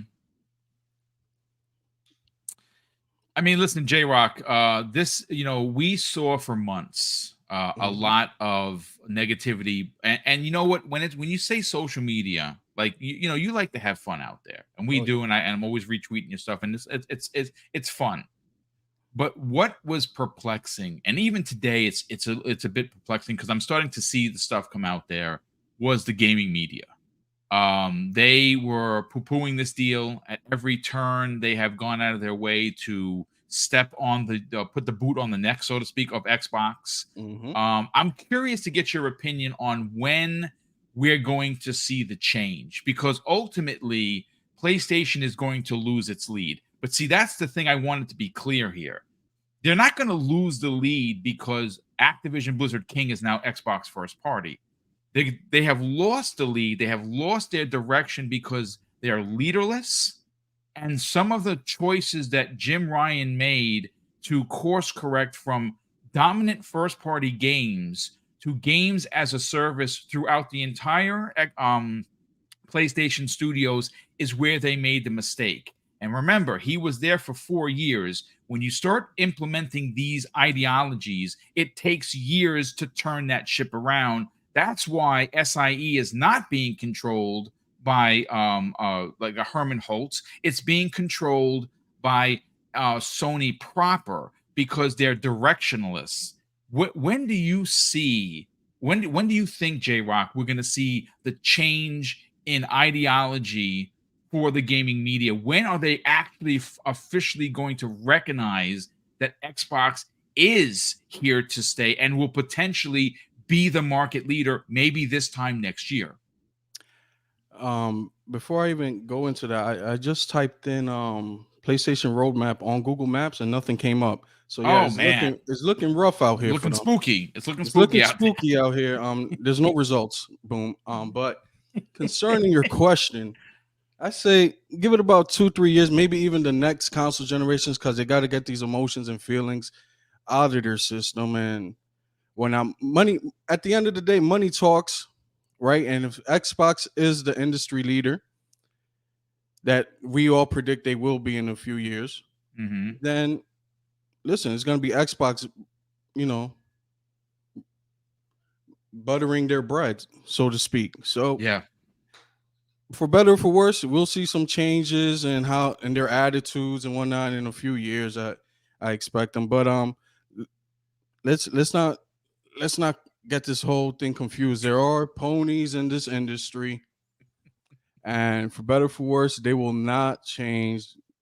You'll still get to see the doom and gloomers. I don't know where they have been this whole time concerning factions, for example. Where are the doom and gloomers, Boom? I haven't Yeah, I seen don't them.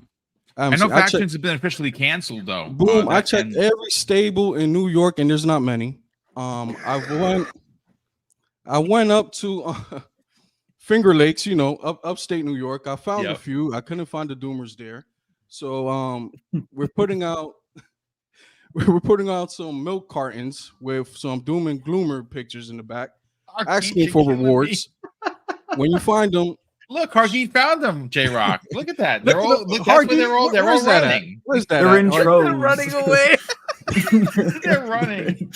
Look at that! Look at that one, Hargeet. He said, CMA volunteer. That one, he's gone. All right. Yeah, my goodness, I love it. No, but I expect him.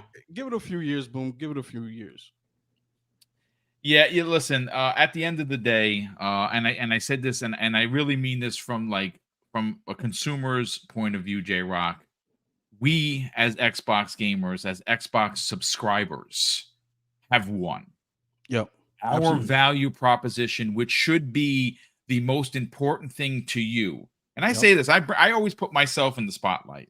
I'm a retired guy. I have a fantastic pension with great insurance. But my pension, like most money in the world, especially in 2023, it has a ceiling. And one of the things that has become the most valued for me as a retiree who worked super hard to get where I am now is the fact that for $16.99 a month, I am given an opportunity to be a part of the gaming conversation for Xbox. And that conversation includes AAA million-dollar games to stuff like a game that was made by two people. Cocoon is a perfect example of where you can, in the same month or in the same time frame, get a Cocoon and a Starfield, and then everything in the middle for $17.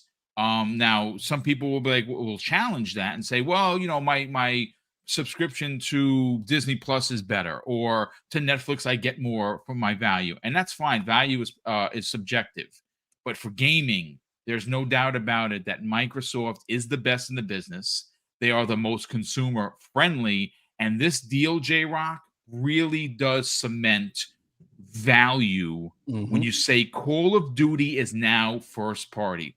But what I want to do is I want to go in reverse here, and I'll start with Jay, because I don't know how much time you have, brother. I do want to ask you, out of everything that could possibly be here, what excites you the most? What one franchise has you tickled pink, so to speak? I'm really intrigued by Prototype. Yeah, that's the one. That's the one. I want to see what they could do with Prototype. Everybody's been craving for a superhero-esque game. Yes. And you have your superhero here, your anti-hero, in a sense, in that franchise and Prototype. But I wanna hit on something you said, Boom, right? Sure. If you really love this industry, right, this gaming industry, then you will want to see it grow. And the only way it's going to grow is by getting other people from different backgrounds, economic wealth and all that stuff, that they may not have money to invest in all these games, $70 a pop. Right. So if you really wanted to grow, you'd be cheering on something like Game Pass, right? Because when I was a kid, we didn't have all that money to buy games day and date, and we used to live off Blockbuster and renting games. Yeah, right? a lot of us did. Hollywood Videos. Hollywood Video. Yup, that's a good one. Yeah. So for us, for those type of gamers, we have the Series S for what, like $200, $250 now with Game Pass. Like, you imagine back then when you were a kid and you had these types of options. Now your parents could just buy you a Series S. Here you go, son. And here goes a year of Game Pass. And you just log in and see the catalogs of games. Listen, I used to have a catalog of demo discs. Yeah. I used to just keep playing the same demos over and over, like Too Extreme, Yes. Too Extreme and whatnot, right? On the PlayStation. Knockout Kings. So on and so forth. Road Rash. Right?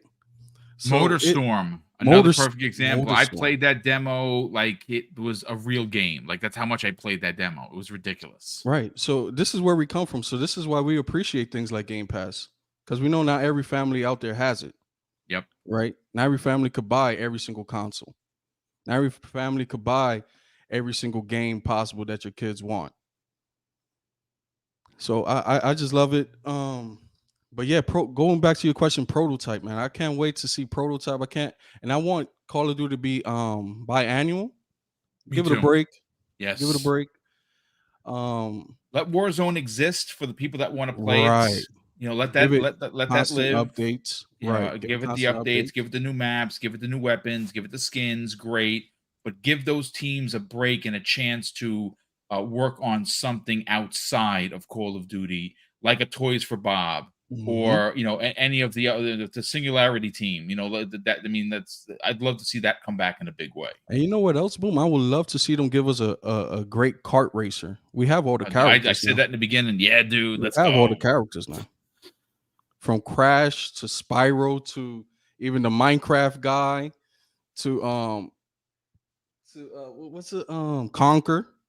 We have him. Just give us a kart Banjo. racer. Well, I mean, Toys for Bob made an amazing kart racer in Crash, right? They can take that formula and simply transform that into having a Marcus Phoenix and a Master Chief. It's just DLC, right? It's just added in.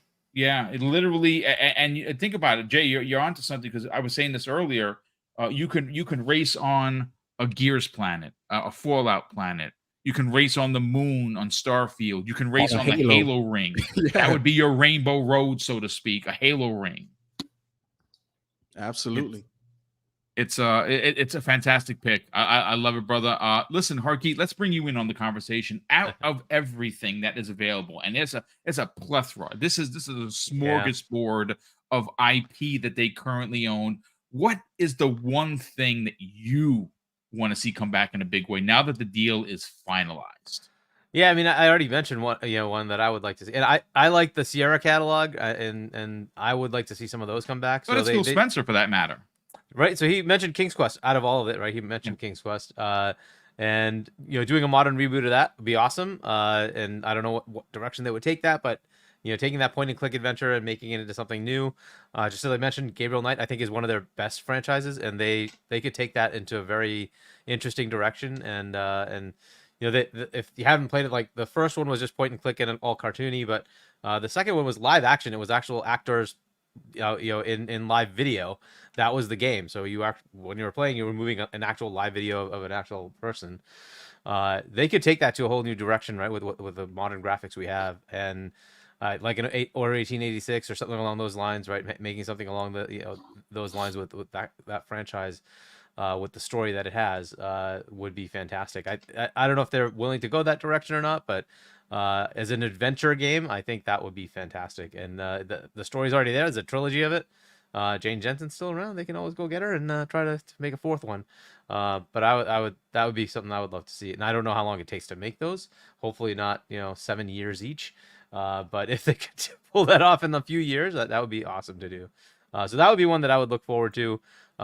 Certainly taking some of these older ones and just adding DLC of content that are like a CTR. Like, why not bring other characters from the Xbox universe into Crash Team Racing now and bring that in? Obviously, that's going to come to Game Pass, right? Well, suddenly that's a first party race kart driver thingy. I don't know beyond that. Is like there's so much available. One of the old ones that I remember playing a lot was Warcraft, not World of Warcraft, but Warcraft. Just a little fun strategy, like the RTS game that you just play with along with other people, right? You could connect up. The OG. Yeah, that was just so much fun. So we'll have to see what they do with World of Warcraft. Is that coming to Game Pass? Or is that going to be like a add-on to Game Pass with a cheaper cost? I don't know. We'll have to see what they do with that. But that's a huge game that could come to console. Yeah. And like we'll see what they do with that. But the other parts of this that are fun is like what happens to the mobile side? What happens to the PC side?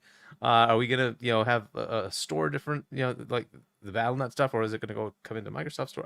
Whatever. How are they gonna do all that? And there's a huge amount of content they have on the PC side, bringing that over. But as far as the one thing, I would love to see that Gabriel Knight come out as a new thing. I don't know if anybody's even looking at it, but I think it's one of the best ones from Sierra's time. And if they would want to bring anything back from there, King's Quest is awesome. I love King's Quest; it was great, but Gabriel Knight was a step above that. I'd love to see that come back. So yeah, that'd be my pick. Hargy, is it possible? Is it possible we could get a reboot of True Crimes? Oh Strictly man, New that's York, a good Switch one, Belt. dude. Probably. That's a Right. really, really good one. Especially right now, I think Yeah. it would hit hard. Like really. Yeah. Listen, it's again. This is why I wanted to go back in reverse, and I wanted to get everyone's hot take. Dusty, let's get yours. What is the one game for you that you want to see come back in a big way? Because obviously J-Rock knocked it out of the park with Prototype. Of course, the kart racer. That's a must. I mean, they have the two best racing developers in the business, so that's got to happen. Of course, Hargeet dropped some really big deep cuts that I think have relevance that have not been seen in years. What's your one pick, man? I think I'm with the kart racer, to be honest. I grew up on Mario Kart. Of course, we all did. Yeah. And to have a Nintendo device or to do other means of gaming in order to play Nintendo games, I would love just for us, Team Green, to have our own kart racer. So I'm kind of with everybody on that one.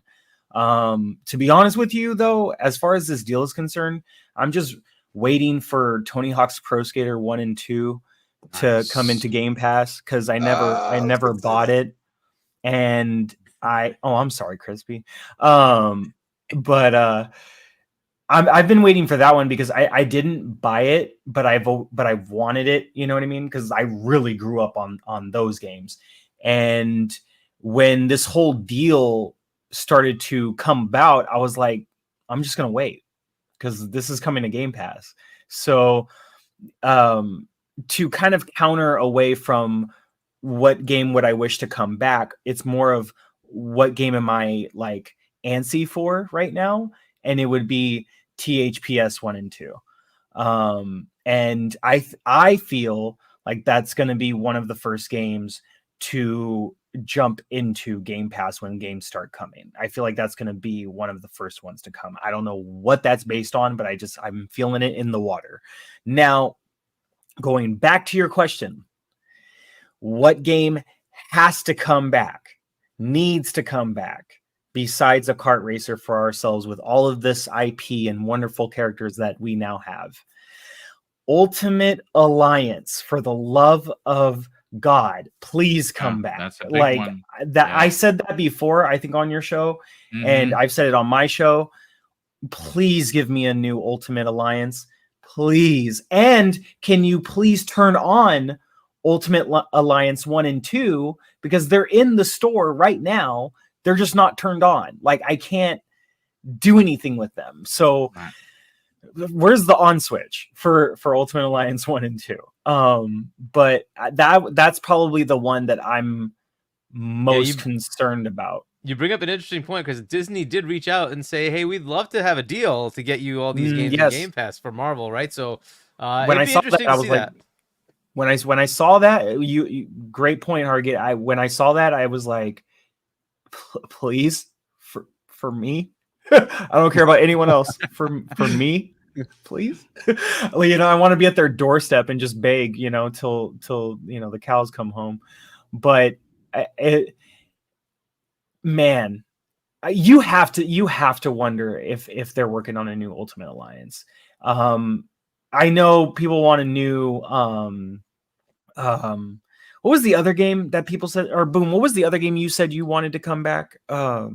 Oh, I mean, Xbox X-Men Legends would be a good one. That was like Ultimate Alliance. That's a really good one as well. And there's no X-Men games out there. X-Men are going to come back in a big way for Deadpool 3. X-Men 97 is going to be the new animated series picking up where it left off. So if Xbox could bring back the classic Xbox arcade X-Men. X-Men game, that would be, since we have like the Turtles games and everything like that, that would be wonderful. Somehow can we get off topic? Can we get the Simpsons arcade game to come back? Sorry, I loved that game growing up. That was my, like me, my dad, my sister, my mom, we would all play, and it was just great because obviously it's made for 4 people. But oh my god, Dusty, let me ask you something right quick, Dusty. What do you think about if we do own if Activision still holds the rights to a Tenchu, the first Tenchu remake? Oh, that'd be big, dude. Yeah, that would be huge. Why would you? Damn. Why would you do that? That would be a challenge to Ghost of Tsushima, by the way. It absolutely would. 1000%. It would. It really would. And I think, damn, now after you saying that, Chris, that's a great idea. I think that's a fantastic idea, Jay. That's the OG, bro. Yeah, that's the OG. Yeah, let's run with that. Crispy, we're missing those type of stealth games, like the industry like is as a whole. As a whole, the Splinter Cells. That would be a challenge to Assassin's Creed people. Like, I'm dead serious. Like, if you play Tenchu Wrath of Heaven is just a ridiculous. That's literally where Mortal Kombat got the idea for doing the X-ray vision. They got that idea from them because you would do stealth kills and it would go into an X-ray vision. Like Tenchu Wrath of Heaven, like, is by far one of the most underrated games I've ever played. And that includes like games like The Darkness and stuff like that. Like, there's games that I played and I'm like, bro, like, I really did that? Like, well, you know what? Being that but you know what? Being that you grabbed the mic, let's talk about it. What for you, Crispy, is the tip of the spear that should come back? Pitfall. Oh my God, yes. Pitfall. And I'm gonna be straight with you. I played Pitfall 2. I barely played Pitfall 1. It was probably on an arcade machine back in the Nintendo days when they had that from Sierra. Pitfall 2 was like a huge leap. Huge. Like 3D rendering, like, like it just felt so different. I beat the hell out of the game. And the one thing I say is that you take an IP like that, and we got Indiana Jones in the forefront at some point. What about Pitfall? That's the OG, bro. That's your Uncharted's and everything else. It all came from that. That was the first one that said, adventure and discovery and all that stuff was important. Like, and it did it in like a side scroller, but you'd have like this little like 3D element to it that just felt different. Like, they could honestly make this into, Pitfall Harry. Here you go. You know what I mean? Like people won't. It's almost a new IP at this point.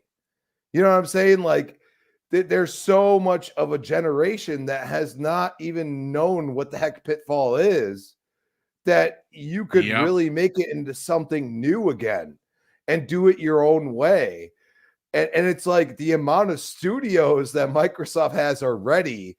I mean, imagine like, the Coalition or Ninja Theory or somebody like that helping on this and having, whoever the heck you want to make it. You have the IP. That's one IP I know. Tenchu, I believe, is there's some back end stuff that's unfortunately there. I believe. But did you see the video? Because Sekiro was in that video, which means that Microsoft now owns that IP. And I'm not a Souls like that's where I say like I want Pitfall, because I'm not a Souls guy, but I mean, think about like, the Sekiro is, I mean, that's right. It won Game of the Year. Like it did it all.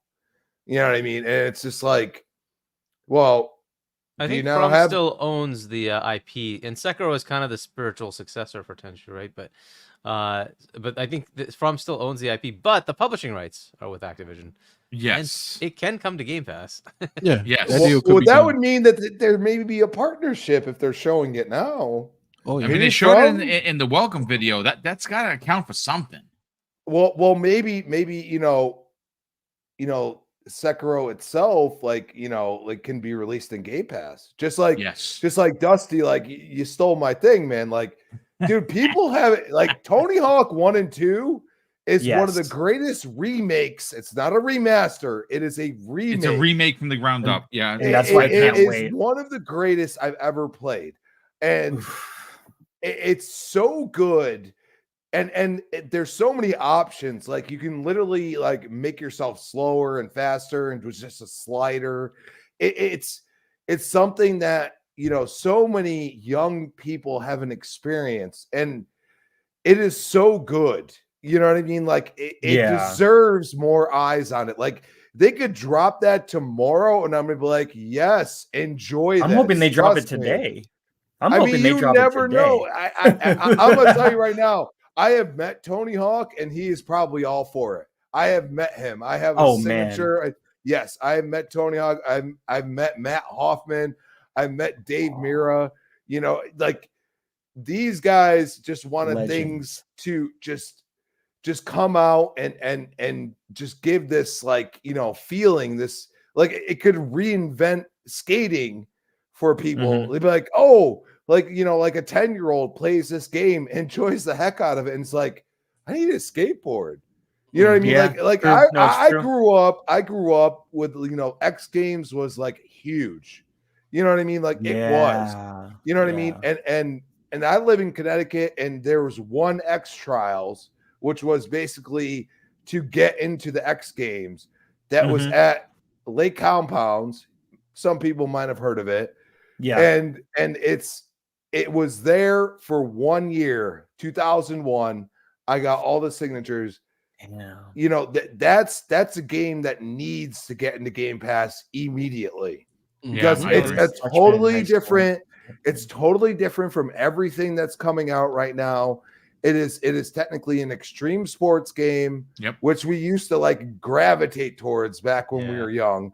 And it's just like one of those things, like you haven't brought out anything like this in a while, but throw that game that's already good into Game Pass. I've already played it, unlike you, sir. No, I'm just, but that's the point, dude. Like you got to take games that may not be for everybody, but throw them out there. And that's the tool that Game Pass is. It's a tool to allow people to experience new experiences. And that's where enjoy other parts of franchises as well, right? Because it introduces you to things you may not have tried before. And now you're like, oh, I want to play more of those.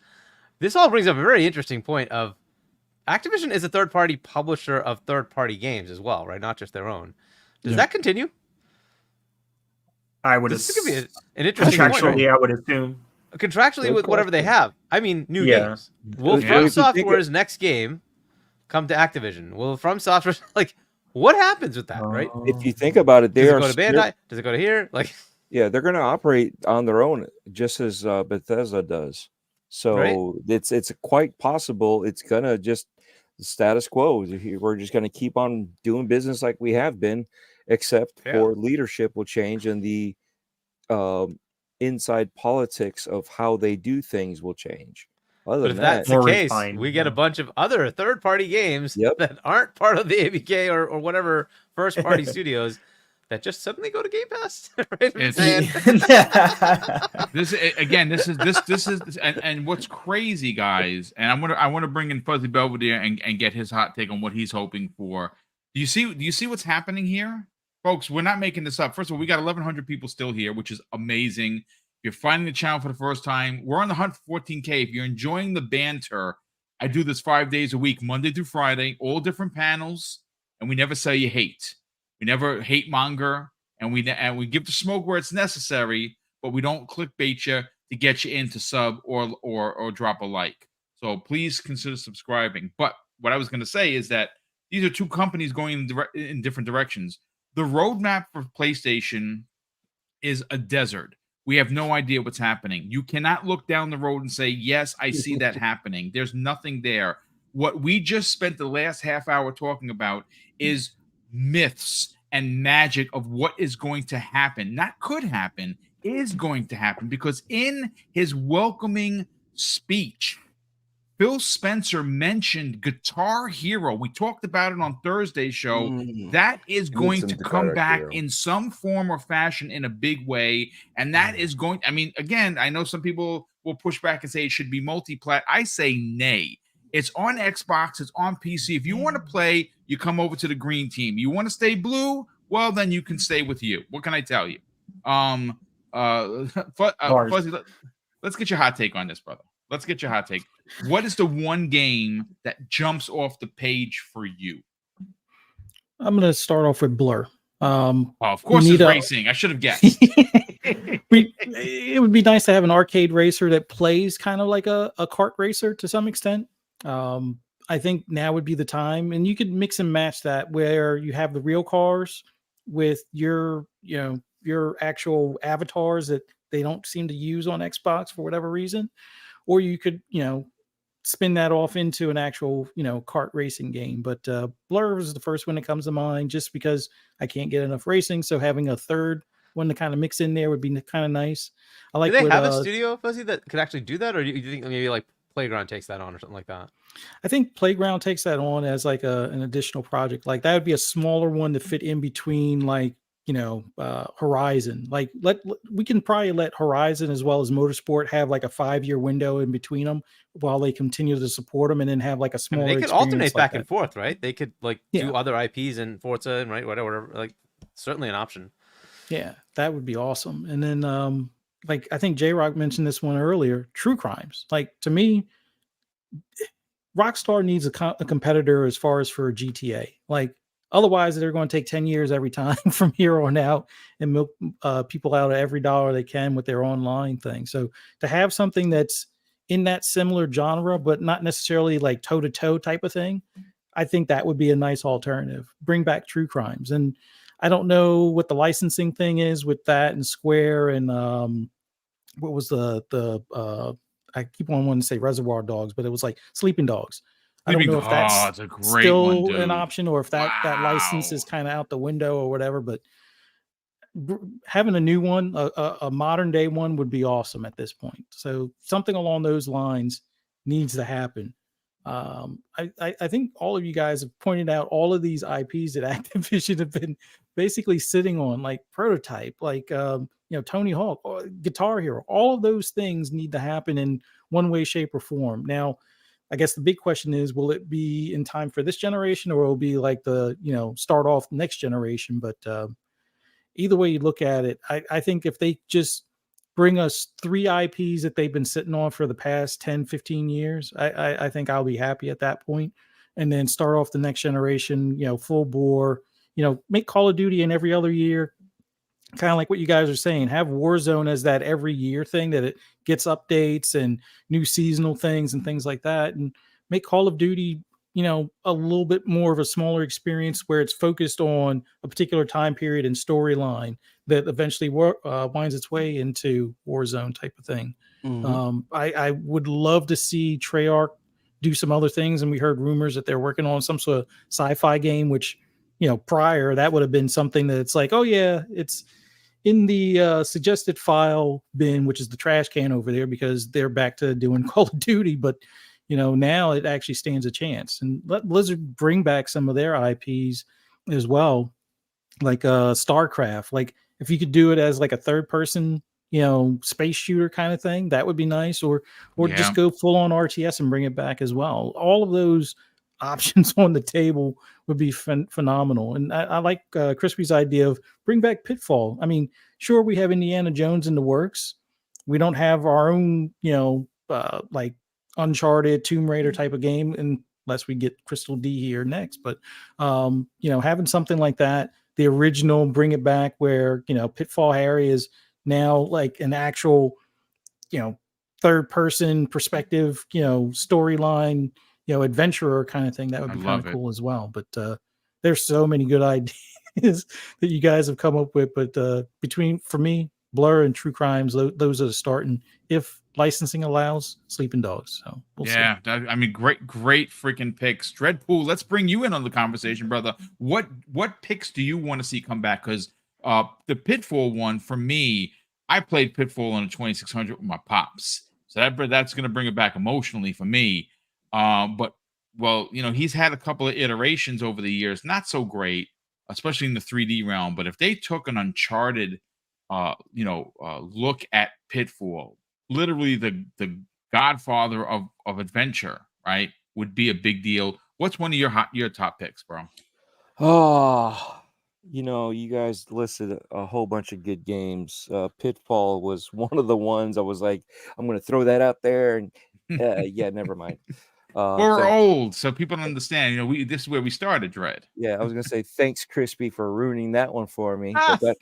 Outstanding. No, but that's, again, it's like we got these great games. You even in the chat, I've been seeing stuff like Police Quest. A whole bunch of stuff from Syria online would be great.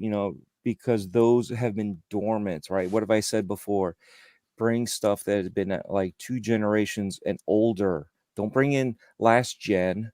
Don't, you know what I mean? We don't need another remake of a remake of a remake of a remaster. Screw that. How many times are we going to buy something like that? But let's get these things, these older ones out there, right? We got the Tony Hawk series, which would be great. We talked about the kart racers. You guys know I love Rock Band. I still have an issue with Guitar Hero because they make you play notes that don't exist. But I'm willing to take it back. Let's get Guitar Hero or DJ Hero. Let's get something going. I just mentioned in the chat, I've got the guitars underneath my desk here, just kind of sitting there waiting for something to get back together like we used to do with Rock Band and Guitar Hero, and hooking up my DJ equipment, and people would come over and feel like they were at a concert, like they were playing the concert. And that's what it felt like. I've got the 2 turntables behind me because I have 2.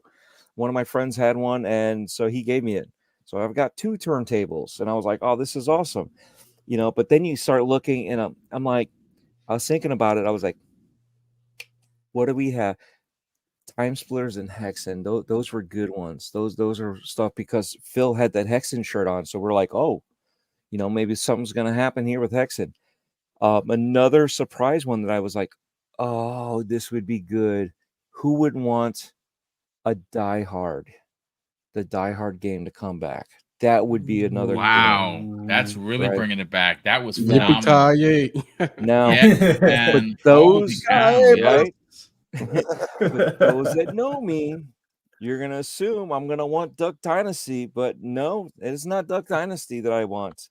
The one thing that I want to bring back and bring a number 2, because it would fall in line with the hype that is superb right now with everything going on, even though the writer's strike is screwed it up a little bit. But High Moon Studios, let's bring back their game. The game is Deadpool. I bought it twice, for the PlayStation and then for the Xbox. Yeah. Yep. So great game. I know it's not for everybody, but that's my thing. No, listen, there's nothing wrong with that. I mean, those are fantastic picks. And something, like I said, we don't know.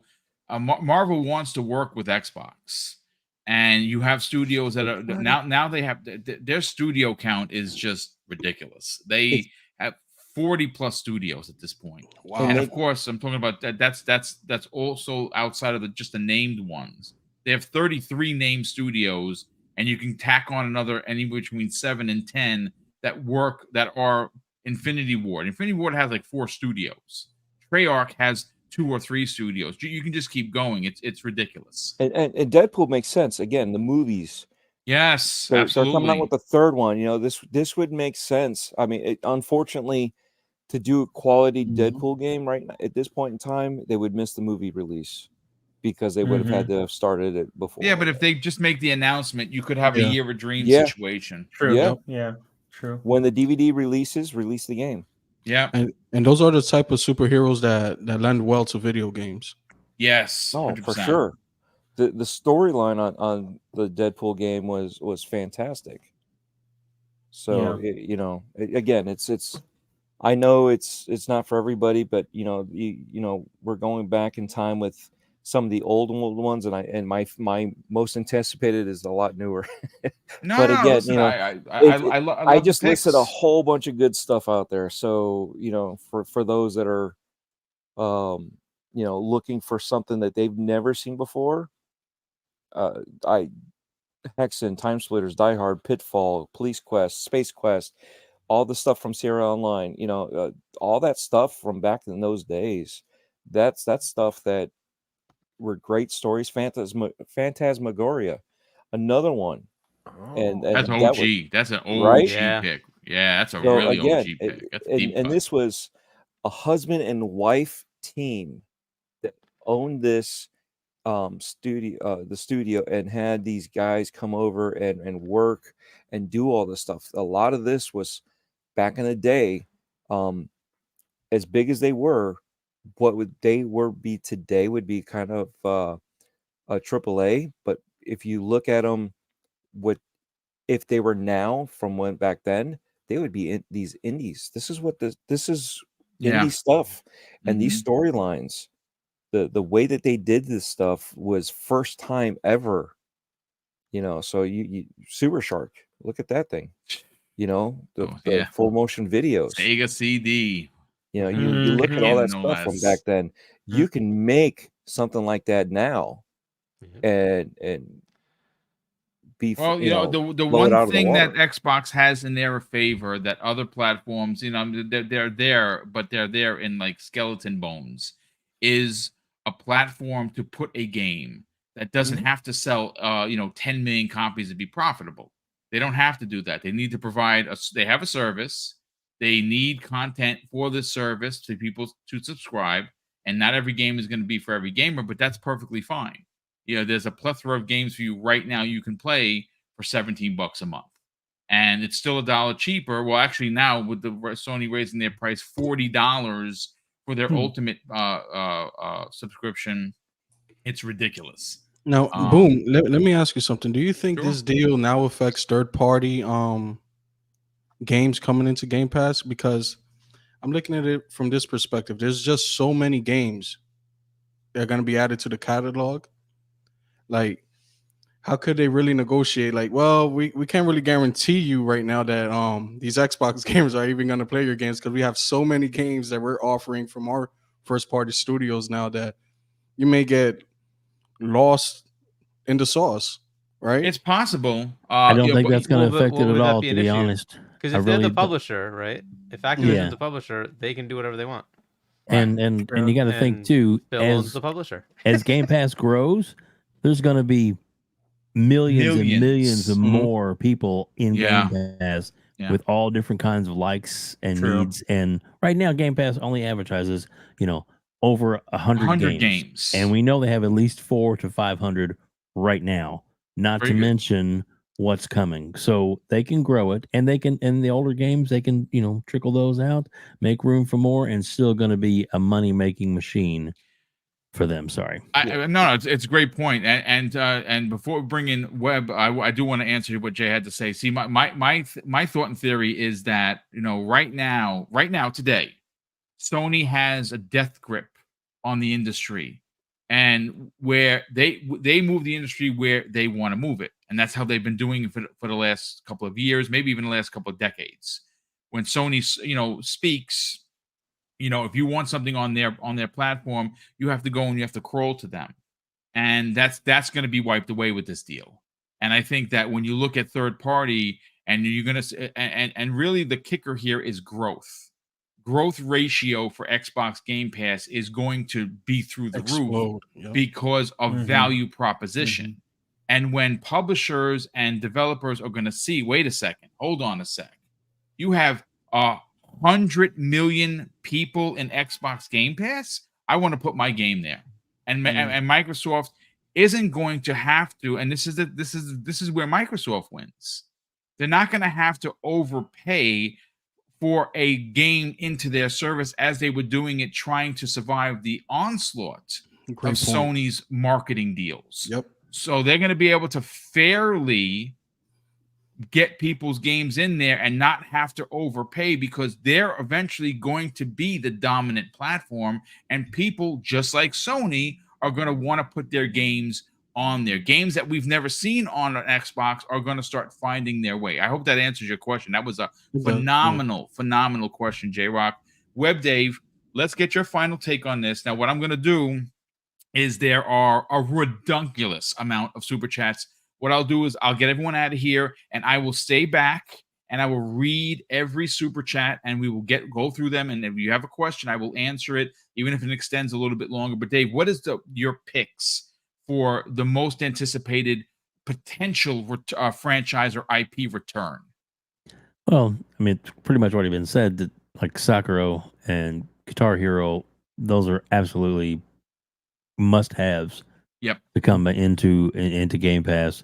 But one direction I'll go, and you've mentioned this before, and I believe that it's going to come to fruition that they will going to make a Game Pass mobile. I do. Yep. And $5 a month. Game Pass, Xbox Game Pass for mobile makes perfect sense. Candy Crush obviously would lead the way in that app, and of course Call of Duty and other great games they can put into a mobile. But Candy Crush itself needs to be a crossover. It actually needs to come to consoles. That actually 1,000% agree. Because that would be cool. That would be cool. Awesome. How many people would just love to sit and, mindlessly play cloud, whatever, console, PC, Candy Crush, but then hopefully some kind of membership perks to where you get so much credit every month through Game Pass, through the perks program, to where you don't have to necessarily spend more money. I mean, you can if you want to, but yet you're already going to get some rewards for being in Game Pass that makes it beneficial and keeps them in the ecosystem. I'm just telling you, man, there's so much money to be made, and Microsoft has opened up the Pandora's box of ways they can continue to grow Xbox and gaming for all of us. Absolutely, and it's freaking exciting, boom. Web, how about they start giving next year Game Pass subscribers 2 weeks early access to Call of Duty? It's beautiful. It's a possibility, except you gotta remember that they said that for Call of Duty they said they would give parity. So you got to have parity everywhere. That is true. There wouldn't be any. I don't think there's. But I think they can get skirt around it with perks. Yeah, I don't. That is true. It could be the extended edition or whatever, and I guess you'd offer it to everybody, right? But that would probably be the thing. We'll see. But they are, to your point, they're trying to do parity for Call of Duty. It's other games, however. If they're going to bring them to other platforms, they could certainly do whatever they want. Well, I mean, Guitar Hero is a perfect example of that. Let's say, for instance, you are an Xbox Game Pass Ultimate subscriber. This 5-pack is available this month, and the next month another 5-song pack is available, and you don't have to buy it right in there as a perk. With that point though, I'll tell you, for Call of Duty, you don't need a perk at all. Everybody can have parity, but all you have to do is say, "Oh, by the way, you have Game Pass." It's included, and that is the biggest perk of all. It's for free. $17 versus $76.43 here in New Rochelle, New York. Yeah, big perk. Surprised nobody mentioned Fear, but Fear is another trilogy that needs to come back in a big way. A lot of people in the chat, and I'll read them out there. StarCraft is the big one, and I'm telling you right now, I'm telling you folks, that is the one. It's coming. Because when that releases, it's going to have a fan base here, no doubt. But you see, Microsoft is marching into the Asian region, which StarCraft is still one of the most played games on mobile. And if they make a new mobile version, if they make a new PC version, Xbox is going to exist in Asia. Somewhere they have struggled for decades. And it was featured in their video. It was absolutely featured in their video, 100%. Hey, Boom, did you see where you got some gifted memberships just now? I just saw that pop in there. Let me just get into that.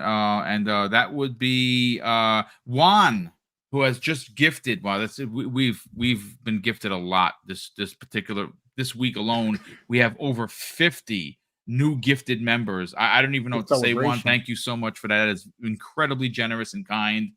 Yesterday, no, not yesterday. Was it yesterday? Yesterday's show, we had Jez Corden gift 10, which was amazing, and we also have God Emperor Sofa King gift 27 And that was channel Wednesday's memberships, which is just madness. And I just looked down. You found Jim Ryan, and he's crying. Hargeet Chani. Look at that, Hargeet. He's crying. He should be crying. He's Don't out do of a Jimbo job, like that, and- Hargeet. Don't do and he him might like have that. doomed Sony and PlayStation. Well, I mean, he believes in generations. He believes, and my look at that big nose. Hopefully, he no. still has an insurance package. He can get that nose fixed because that is gross. He certainly knows how to Boom. play games. Yes, I mean, sir. I just wanted to make two quick points Sure, go before I ahead. forget.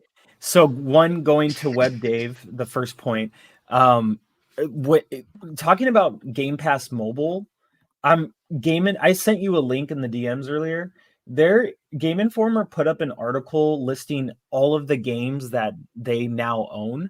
And especially for Activision Blizzard, it lists like rights and times, so what games exist. So for Web Dave, on top of Candy Crush, they have 24 other mobile games that they now own. Yes. And then to Hargeet and J-Rock, Tenchu, but only the games released before Activision sold the franchise rights, Hargeet, to From Software in 2004. Yeah. So that's why I was saying the remake of the first one. Yep. Yeah. And they could in fact do that, and why wouldn't they? And they also could Because- partner up with From Software to bring them back as an exclusive to Xbox, because They can partner From with a lot of people. Software Can is we an please get independent Elden company Ring to do in whatever Game they Pass? want. I want to update my most anticipated. I completely I don't know how, Hargeet, but I forgot about Fear, and I think I need to add another one. It's called Lies of Jim. Oh, wow. Lies of Jim. I want to play that game. That's a good one. Playing that every day. Lies of Jim. Is that going to be a quadruple A developed game? I don't know, man. Maybe. Lies of Jim. I'm looking It'll be a Lies of J. It'll be a Penta. Lies of J. I love that even better. Was You're not that the even new really- Last of Us? No. Oh my God. goodness. The Last of J? What is happening here? Last of Us 3, Jim Ryan's story. Oh, wow. Yeah, and Too listen, hard to fly. I'm going to say this. This has been a lot of fun. Well, first of all, C Money just joined us. We're going to get to him in a second, but I do want to do outros because I don't want to hold anyone past 2 hours. Mhm. And I want to get everyone out of here. And I will stay behind, folks. And I will, of course, read your super chats.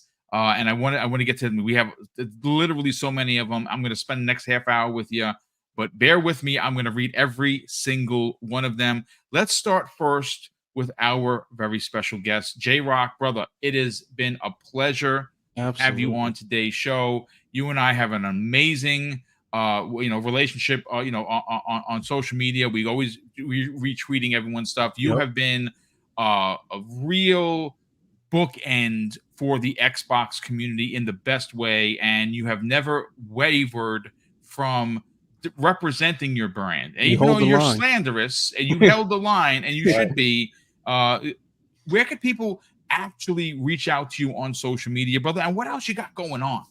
Well, they can always reach out to me on Twitter, on Boom.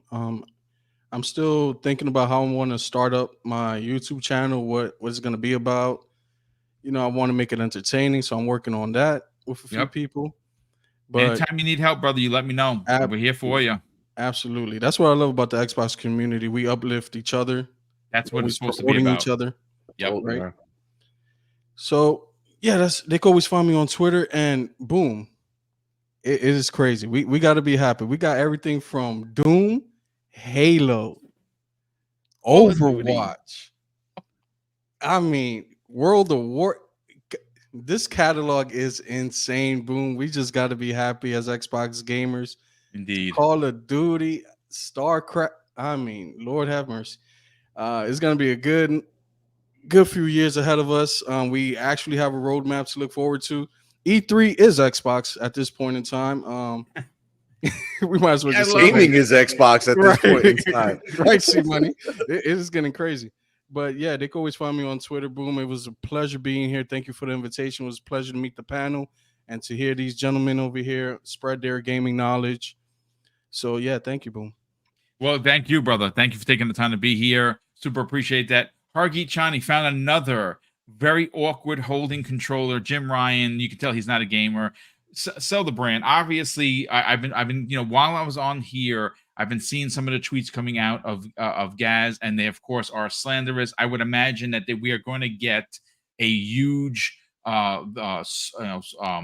septic sauce video, but I could have also imagined that Saturday's show is going to be huge. Please let people know where you're probably going to be a part of that show. Where could people I think check we already had some people lined up, so I'm probably not, but we'll see. Okay, well, yeah. I'll see if we can fit me in. But anyway, I'm sure he can fit you in. Where can people not only check out Gaz and Asa on Game On Daily, more importantly, where could people find you on other shows? And of course, not on social media. Where could they reach out to you? I am H Chani on Xbox and on Discord. No other social media. And then check out GameOnDaily.com and YouTube.com/GameOnDaily. Yes, I'm sure it will be a fun episode with Go Live tomorrow at 4 p.m. U.S. Eastern Time. I think the daylight savings time change happens later. November, right? So November. So for us, got it's some earlier, time. right? So we should be have good. some time. So it won't change. The hour won't change. And then hopefully we can actually do RDX. We'll see. I don't know. Dealer still has to set up his PC and everything. So hopefully we can get that up. That will be on Tuesday. But yeah, it'll be fun. I think I'm on Web Day. I think I'm on your show this weekend, right? So yes, sir. Yeah. So we'll be on 7 o'clock, right? 7 p.m. Sunday. 7 p.m. Central Standard Time or Eastern Standard Time. Sorry, Eastern Standard Time. Yes. Yeah, so it'll be more fun. We'll definitely discuss obviously this. Hopefully, we'll get more stuff today, right? Like it's still pretty early. It's like 9 still early. In the morning. It's only 12 o'clock, so we still have another. It's 9 o'clock in at Xbox time, right? In Redmond, so it's 9 a.m. They're just coming into, hey, we now own ABK. So hopefully we'll get some more stuff, right? Yeah, interesting day for them, right? So hopefully we'll have more to talk about over the weekend. But yeah, it'll be a fun weekend, and I'm sure King will go off with Hold the Line. I'm sure he'll be having a fun time with ABK finally completed. But yeah, he's already got a few tweets up right now. Yeah. Oh yeah, he's I was just talking with King. He's actually at work. He couldn't be here. Listen, the guy's got to feed his family. So this is, you tune in this Sunday for the Iron Lords podcast. You're going to get an unhinged King David, no doubt about that. Cannot wait for that this Sunday. But Hargeet, brother, thank you so much for joining us. Super appreciate that. Dusty, sell the brand, brother. Where can people not only subscribe to your YouTube channel, but more importantly, where can people reach out to you on social media? What up, everybody? It is your boy, the Dusty One, aka the Dusty Uno. But that is where you can find me on YouTube and on Twitter, X, because X gonna give it to you. The Dusty Uno, one word, no underscores or anything like that. Subscribe to the channel. I have been on a impromptu hiatus. It wasn't planned, technical difficulties, but I should be back up and running hopefully by this Wednesday. I was supposed to be back on this last Wednesday, but I just couldn't get my internet to work. Even right now, I was like, I hope it holds, and so we'll see. But it's been doing good for this show, so I think I should be good for Wednesday. Nice. But yeah, go ahead, hit subscribe, turn on them notifications, all that good stuff. Boom, if you don't mind, I mean, I'd like to hang back and chill with you guys, listen. Yeah, absolutely, brother. Yeah, anyone that wants to hang out, please by all means hang out. But I know some people got to go. But we'll get to you in a second. Web Dave, you got to get out of here, brother. Sell the brand. Talk about your show this Sunday, which obviously is going to star Hargeet Chani and another special guest. Where can people subscribe to that? Who's going to be on with you? And more importantly, where can people reach out to you on social media? Drop the link in the chat. Plus, it leaves in the description as well. Thank you so much, Boom, for having me on. I love being here. Amazing panel today. So awesome. J-Rock, I need to talk to you. We need to interview you sometime soon, just so you know. And Absolutely. so it's going to be a fantastic show on Sunday. The one and only Hargeet Chani and Everborn Saga together are going to be just talking so much slander and fun and having a good time talking about gaming And who's next? Oh, that's going to be the big question. The only other thing I have is this Monday on the same channel. I do have from TTS. I have Sean 786 interview going to be dropping on Nice. Monday, and yes, he is definitely, he likes to talk that stuff, as it were. Oh yeah. Oh yeah. Thanks, Boom. Appreciate it. Got to go. right. Everybody have a great day. Yeah, Peace, take care, bud. brother. Take care, Crispy dude. Bomb, sell your brand, brother. Where can people find you, not only on this channel and on other people's channels, and more importantly, where can people reach out to you on social media? We held the line. Indeed, we did. Now we charge. At Chris Bomb on Twitter, Chris Bomb 28, Xbox Live, and I might show up on Gaming Beyond the Box. I haven't decided yet. Been taking a step back at the podcasting. You should do like, 5 shows a week or some craziness. So I just, family matters and things have happened. Real life, But brother. of course, you could find me back here on Breakfast with Boom on 10 a.m. on Friday. And I don't know. You never know. You never know where I'll show up. Well, you're always welcome, and thank you so much for being here as always. Fuzzy Belvedere, brother, sell the brand. Tell everyone for the best place for anything and everything in racing, and more importantly, where can people reach out to you on social media? Oh, just thank you for having me on. Awesome day today with everybody on here. Always awesome doing podcasts with you guys, and glad to be on here with J Rock. First time being on a podcast with you. Good times, good thoughts, man. Same for you, Dusty, as well as you, Hargeet Chani. Always love being here with Web Dave and Dreadpool and Crispy and you, Mr. Boomstick. But today we celebrate, and hey, for all those that want to hear my my slanderous celebrations on the social media, just follow me on the app formerly known as Twitter at Fuzzy_Belvedere. You can also find me on Xbox Ultimate tonight on the Fun Speculation Network at 10 p.m. Eastern Standard Time tonight.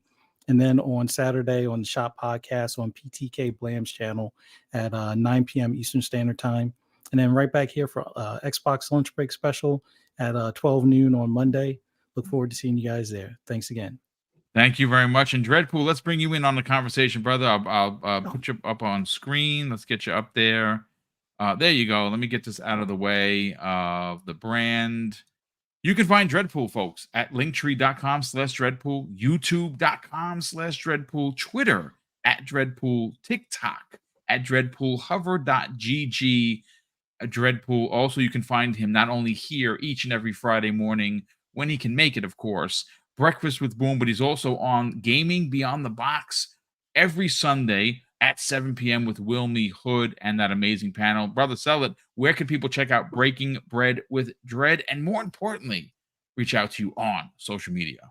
Yes, I got to thank first and foremost the almost 1,300 people that were here. Crazy. I didn't see it go past, but that's the you have the metrics, so you'll know at one point. Yeah. But I know we were like right there, so hopefully we blew it up, and got to thank each and every one of you guys, not just the people here on the panel, but everybody in the chat. We love you.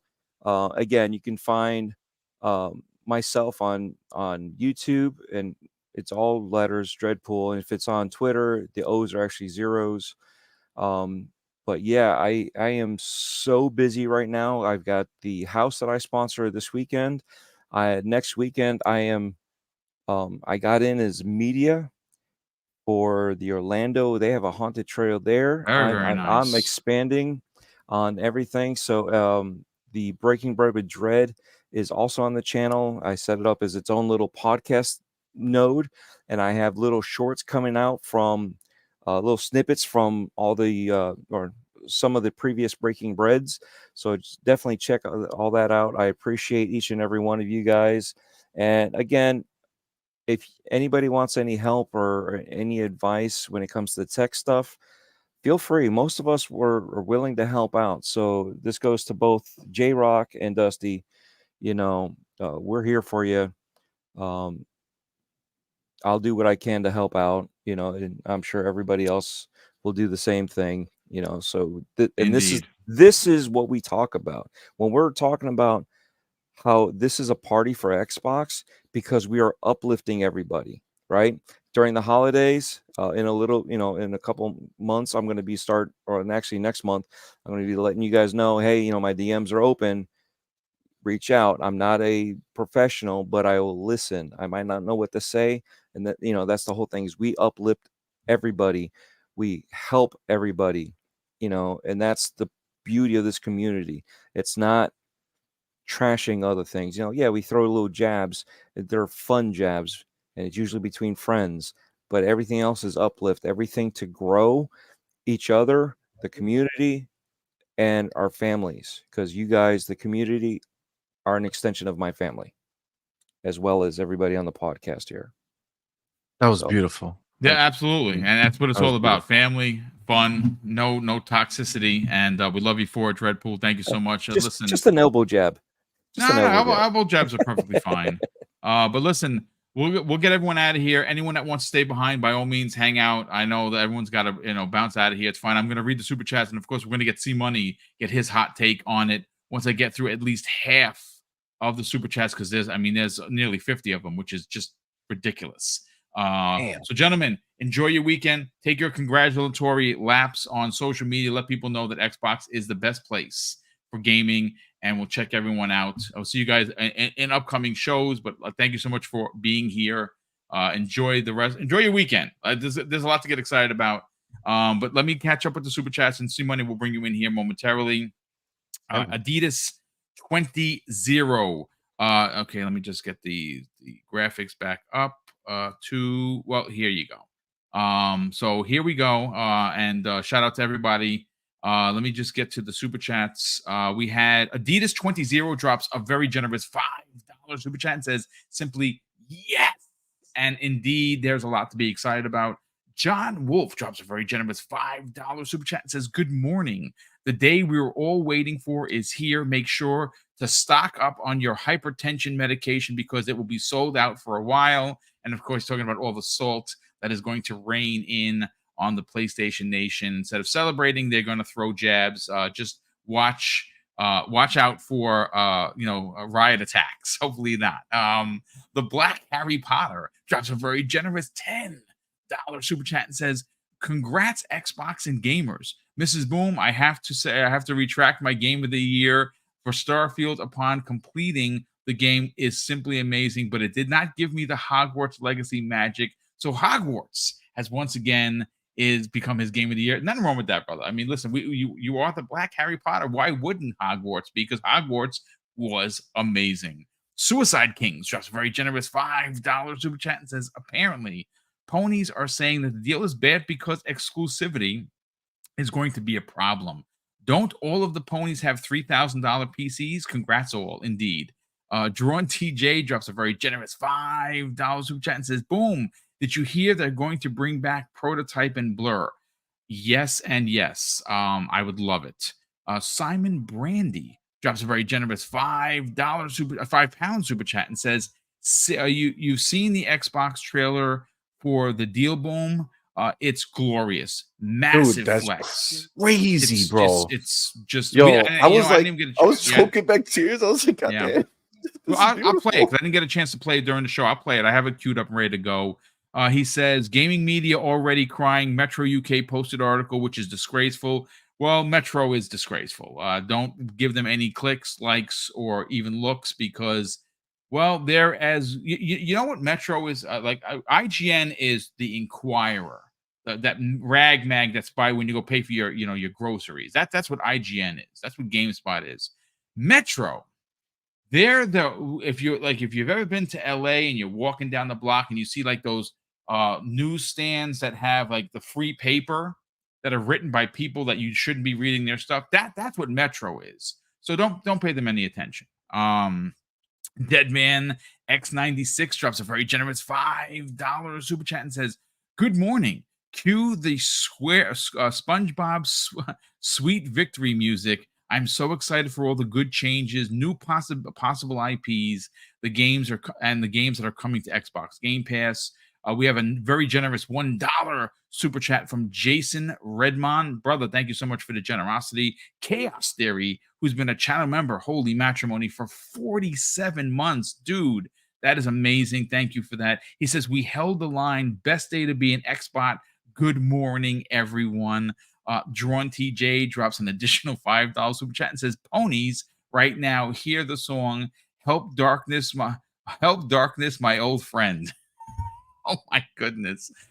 Sith Lord drops a very generous additional $2 super chat and says, thank you, Phil, our gaming Lord and Savior. Scott Woodford drops a very generous $2 super chat and says, Sony has been humbled by this deal. Oh, I think it's more than that. I think they have been curb checked, if you will, by this deal. Maxi Coleman drops a very generous $5 super chat and says, please let the coalition make a third-person cover shooter based on the Marines of StarCraft. Wow, dude, that's amazing. I would love that. Who doesn't want StarCraft Ghost to be remade? Remember that vaporware, or that was supposed to come out years ago on the N64? Love to see that come back. Highlander 001 drops a $5 super chat and says, Morongo, Boom, and Panel.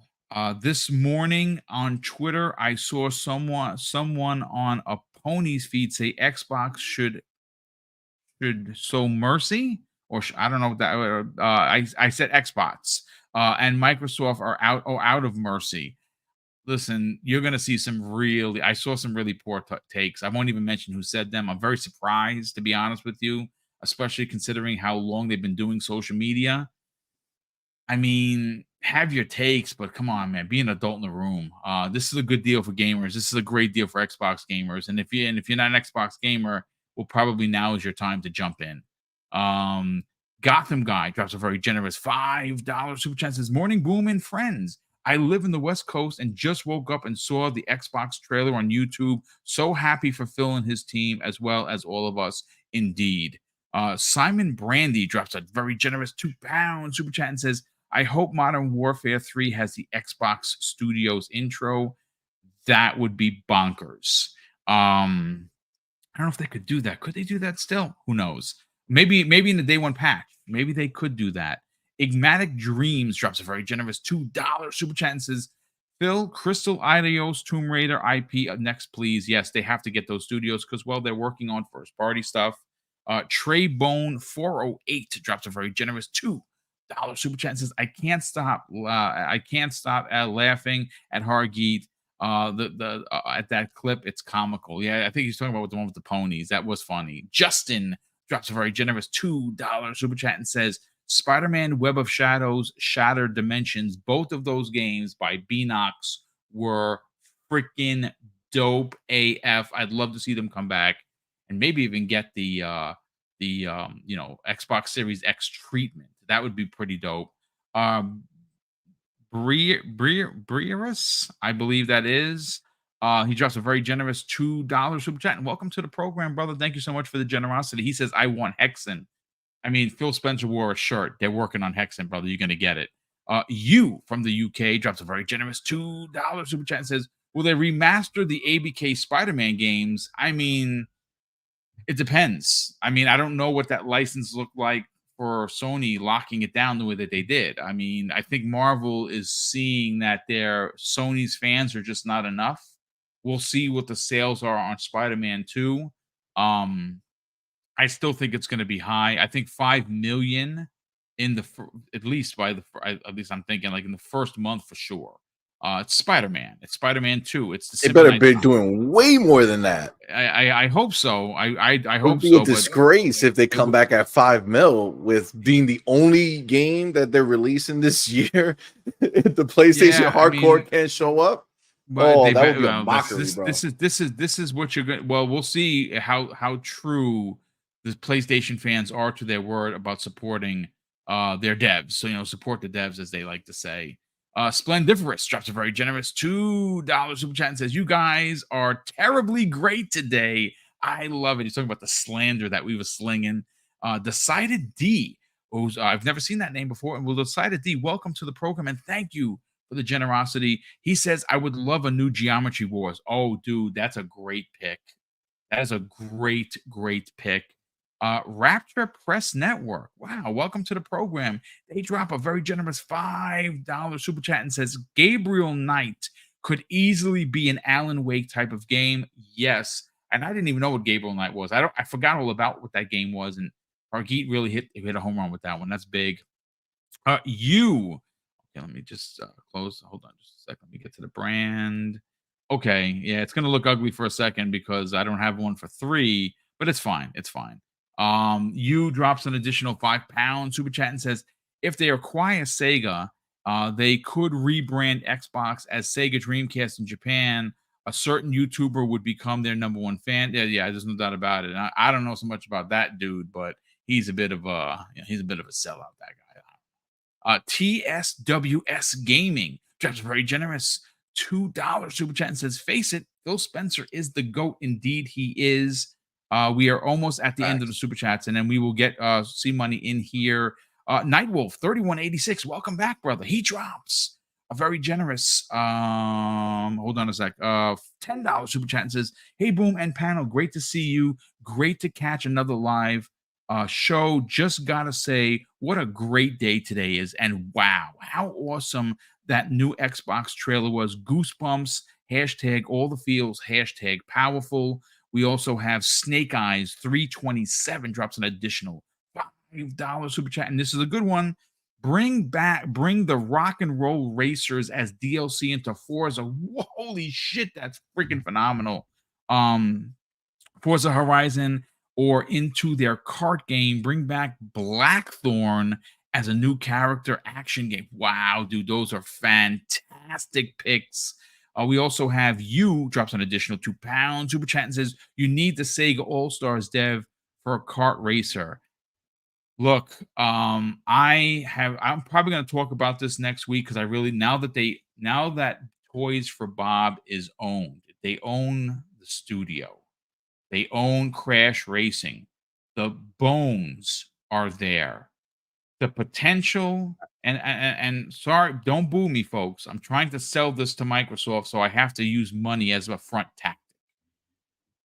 If you want to add a games as a service title to what they have already that is making money, that is established, and Sea of Thieves and Grounded and Halo and Diablo and Call of Duty Warzone and Fallout 76 and ESO and WoW, whatever you want to add to it, make a kart racer that incorporates all 3 legacy publishers, Xbox characters, Bethesda characters, Activision characters, and you can sell your skins, you can sell your carts, you can sell the game, you can make a proper game, but you can DLC it. And I'm not going to tell you that Nintendo does that to great success. They just sold us 40 additional tracks for a game that was on the Wii U. And you know who bought it ×2?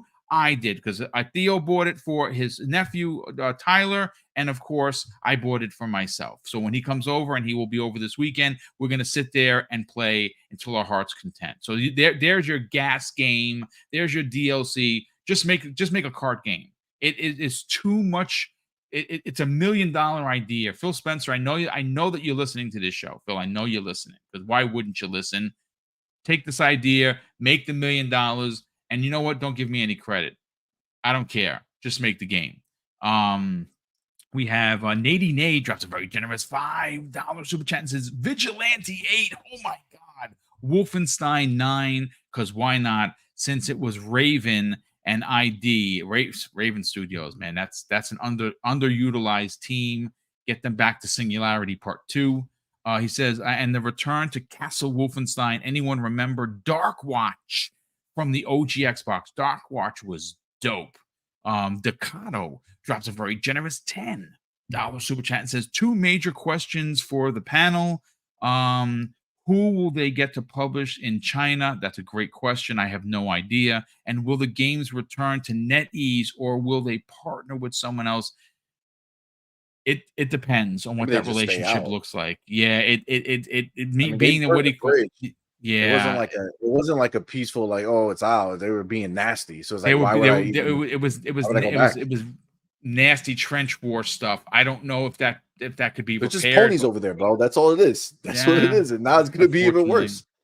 Well, So nah. Jax82 drops a $2 super chat, says Overwatch will finally get the support it needs. That's true. We have a new channel member in Mike Andrew Jr. Brother, thank you so much for joining the channel. We super appreciate that here. Drawn TJ drops an additional $2 super chat and says, bring back Cabela's hunting games.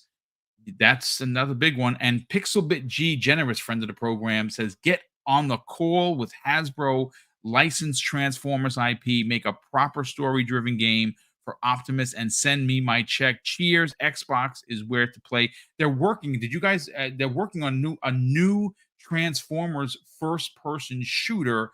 Go look it up right now. It looks freaking dope. The world has been taken over by the Decepticons, and it's kind of like it's got a Terminator vibe to it, where there's ragtag groups of humans trying to take back the planet, and they find an Autobot that was, destroyed. They reactivate him, and that's your hero character. Go check it out on Nice. YouTube. It looks dope. Of course, Juan gifted 10 Double Barrel Gaming memberships, brother. Thank you so much for the generosity. And last and no way least, Dago guy drops a very generous $5 super chat and says Microsoft should only show mercy when Sony publicly begs for it. That's when they're going to be on their knees. But C Money, welcome. I would imagine that you, the missus, and your son are super, super stoked to get into your podcast, but you're here. Let's get your hot take on this. We've been talking about this for months. You've been talking about it on your show with the missus and, of course, your son. And, well, here we are. Activision Blizzard King officially today signed, and whether it's blood ink or not, it's it's signed, it's dried. It's officially Phil Spencer officially welcomed all of those amazing teams into Xbox Game Studios. This is momentous in the best way possible. What a way! This is a Friday the 13th. We're never going to forget about. Let's get your hot takes on what has happened. Yeah, massacre for the gaming industry. Yeah. And a certain group of people who are going to be living this day. This day is this is like their what's the day when we blew up Japan? What's it called? I forget. I don't know why it's slipping for me. When we dropped the bomb. Hiroshima. But what's the day called? Oh, D-Day. D-Day. Is that D-Day? No, I think that's the World War II. X Day. I will say it's X Day. That's what it is. So this is the day that ponies will always remember. When they look back and they're sitting there years from now saying, man, don't you remember when we were like the top dogs? And they're like, yeah, I do remember. And they're going to say that day when that ABK deal closed, it's the day where everything failed us. And it's where everything went downhill 100%. Unfortunately for them, we are flying high, baby. This is a whole new scenario for us. We have the biggest deal in gaming history on our side of the fence. Yep. And this is going to change the landscape of gaming when it comes to Xbox and PlayStation. When they are looked at, this whole PlayStation up here, Xbox down here, this is where it changes. This is where this starts to shift, because unfortunately for PlayStation, as much as they are the leader as far as how many people buy their console, factually speaking, no made up scenarios here, they are a casual box. Okay, we know that because all of their first party games barely sell, and it's kind of embarrassing when you think about how their games are. These Ghost of Tsushima, all these, so big, so wonderful, right? Great games, sure, but a tiny percentage of the people who own a PlayStation buy them. You're talking an average of probably about 8 million average between all their games, the average of them.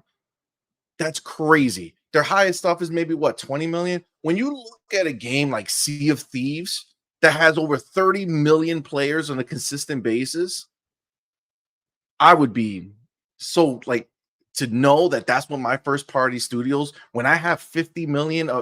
I'm sorry, let's go back to PlayStation 4. 120 million consoles out there, and they could only muster up a good 10 mil in sales. The box that PlayStation has is a casual box. The majority of people show up to play what game? Call of Duty. Plus the other ones like a Madden or NBA that they could play anywhere. So the fact of the matter is that PlayStation owners, for the most part, only show up to play the games that they could play anywhere. And what's going to happen is now that Call of Duty is going to be going day one in the Game Pass every year. That marketing cycle that Xbox is going to put out there, that's going to be big and bold everywhere. Call of Duty, day one in Game Pass. Diablo, day one in Game Pass. Warcraft, this special deal that they're going to have. There's so much big marketing that Xbox is going to be doing going forward that the eyes will be there. You know, we joked a little bit earlier where J-Rock was talking about, you know, the fact that Game Pass or something was gaming, and I brought up how Xbox is gaming now. I gotta be honest with you, man. If you're not on Xbox, or you don't have an Xbox, or you don't have access to a PC that you can access these games, or you're not into the cloud gaming, you're doing it wrong, bro. Like, you're not 1,000%. a real gamer, dude. That's just a fact, man. I'm sorry, but if you're tied to that box over there for the few games, I can't even say a few games. That's the sad part. For the one game a year, maybe two, that's going to come your way. Meanwhile, we don't even know where to put the games we have coming out. Literally. We're out here doing like calculus, like, all right, we got 4 games that we can drop this month, and then this one we have to put here. Like, it's like Tetris for games. Like, they're putting pieces together to try to make them fit. Like, we have so many games. Like, the onslaught has begun, bro. Like, there is no place for them to hide from Xbox. Xbox will be everywhere. Yeah, everywhere, and it's played everywhere. See, that's for Activision. That's I think that is the most intriguing aspect of the deal. Facts. Microsoft was already on a path to allow you as a gamer to play the games where you want, right? Play the games where you find comfort, whether that be in the bathroom, whether that be on the train, whether that be in the bed next to the missus while she's sleeping, and you're going. You can play on your ROG Ally. You can play on your Steam Deck. You can play on your phone. You can play on your computer. You can play on your console. You can play on your refrigerator if possible. And I think when you consider where you can play, which is literally anywhere at this point, and now you say Microsoft was already money on a trajectory for their first party single player games to slap, right? And this is a perfect example. This is a perfect example of a year where you have the quality AAA experiences. Don't listen to the IGNs of the world that tell you, the gamer, that Starfield's a 7 out of 10. Good on you if that's your opinion, but we know that was done on purpose. You have so many games hitting Xbox Game Pass, and now you look at the screen, folks. Just look at the screen in front of you. It's madness how many first party games. I mean, just keep it going, see money. Nah, man, it's true. And I mean, you know, I to be clear, you know, people are always going to hate on certain games. I mean, let's be real. Call of Duty is massive for a reason, right? It's a pretty dope game. A lot of people don't like it, but when you count how many people show up for that game every year, year in and year out, I mean, the numbers don't lie. You know what I'm saying? Like, opinions are great, but the numbers are just facts, right? People show up for that game. And what's going to happen is, as the word continues to spread that Xbox now owns Call of Duty, not has the licensing or the marketing rights for it. No, they own it. It's theirs. People who are on the PlayStation, who own a PlayStation, who are in that casual end, again, you're talking almost 80 million casual players who buy a PlayStation. You're going to slowly see those numbers shift, and they're going to come over to the Xbox ecosystem, whether that's the console, whether that's the PC app, whether that's cloud gaming with GeForce Now, which is phenomenal. Like no matter how they cut it, no matter how they show up, right? They will start migrating to the Microsoft ecosystem because Game Pass, just in the affordability part aspect of it. Yeah, exactly. Because Game Pass, it just saves you so much money, and they have so much content. It's like Netflix, man. Like you can't, no matter what you feel about TV, Netflix has so much content that's constant, and it's not just garbage content, right? They have so much content that's done at a higher level, right? That it's almost silly. Like most people just say, yeah, I got Netflix. I just have it for whenever there's a show I want to watch. Game Pass is in that same boat, bro. They have so much content constantly coming in. And this is before just the first party onslaught of what's going to be coming into Game Pass. And it's not only going to be super high-end things. You're going to get your Spirals. You're going to get your Crash Bandicoots. You're going to get these other games that are going to come in, and they're going to be something that sets the standard for what gaming is. If you want to play games at a consistent basis, if you're not married to a plastic freaking box, I hesitated because I don't even know if it's a box at this point. It's like some weird shape, right? But if you're married to that and you can't see that gaming is moving in a whole different direction, and even your team, Sony, even your team, they are trying to figure out how to break out of the box. They're trying to figure out how to leave you behind to go ahead and get that multiplayer money, to get that games as a service money. They're looking over at Xbox's side like, man, how you guys do that? Like, how did you make a pirate game that has 30 million players come in? Or how do you have a game like Grounded that people made fun of, that people mocked, and it has over 12 million players? 12 million players who play that game. More people have played Grounded than 80% of PlayStation first-party games. Yeah. It's just a fact, dude. And it's wild. It's wild. But this is going to be, this is the shift, man. This is the shift that we're all going to look back on because everything changes now. And this is just the beginning. Phil's not stopping. We already knew this going in. There's more to get. We know he's going to go reach out to these other developers. For all we know, they already signed deals with other people and already acquired some smaller entities and just left them sitting while we wait because they don't have to be announced. Like there's so many that are out there for Phil to go grab. And we saw his list. Like my man's not frugal. Like he's looking to buy. He wants more studios because he knows in order for Game Pass to be a Netflix type deal, okay, it has to have a lot more content going in on a constant basis. And just like Netflix, they don't want to rely on third parties to provide that, right? They want to produce their stuff as much as possible. And why wouldn't you? Because you have control. But I got some more breaking news here. This is freaking wild. Now this comes the way of Jaywood 2010 on Twitter. And the source is Eurogamer. So this is like legit, folks. Peter Molyneux, the original Fable designer, folks. Check this out. This is crazy. Has revealed that his next game is going to be set in Albion, and it's in the same setting as Fable. This is alongside the new rebooted Fable, folks. This is a second Fable game by the original Fable designer. Like with Xbox? With Xbox. Or is he just doing some rogue stuff? No, he can't because he I'm going to pull up the article right here. The project at Xbox is currently codenamed Moat. Word?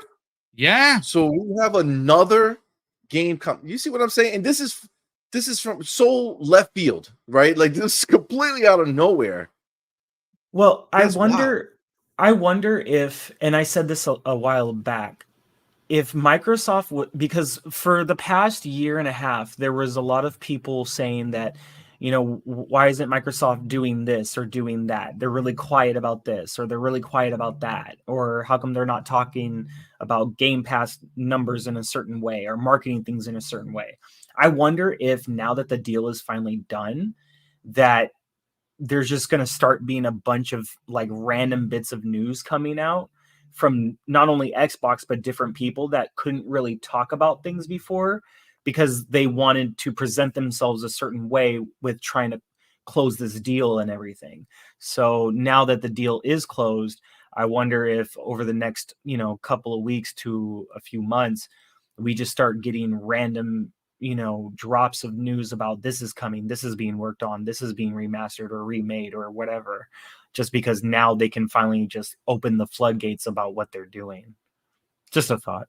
Yeah, no, listen, I have a strong suspicion that we're going to potentially see a bunch of more information come the way in the coming hours, dude. Like honestly, I really think that we're going to see some really shocking things.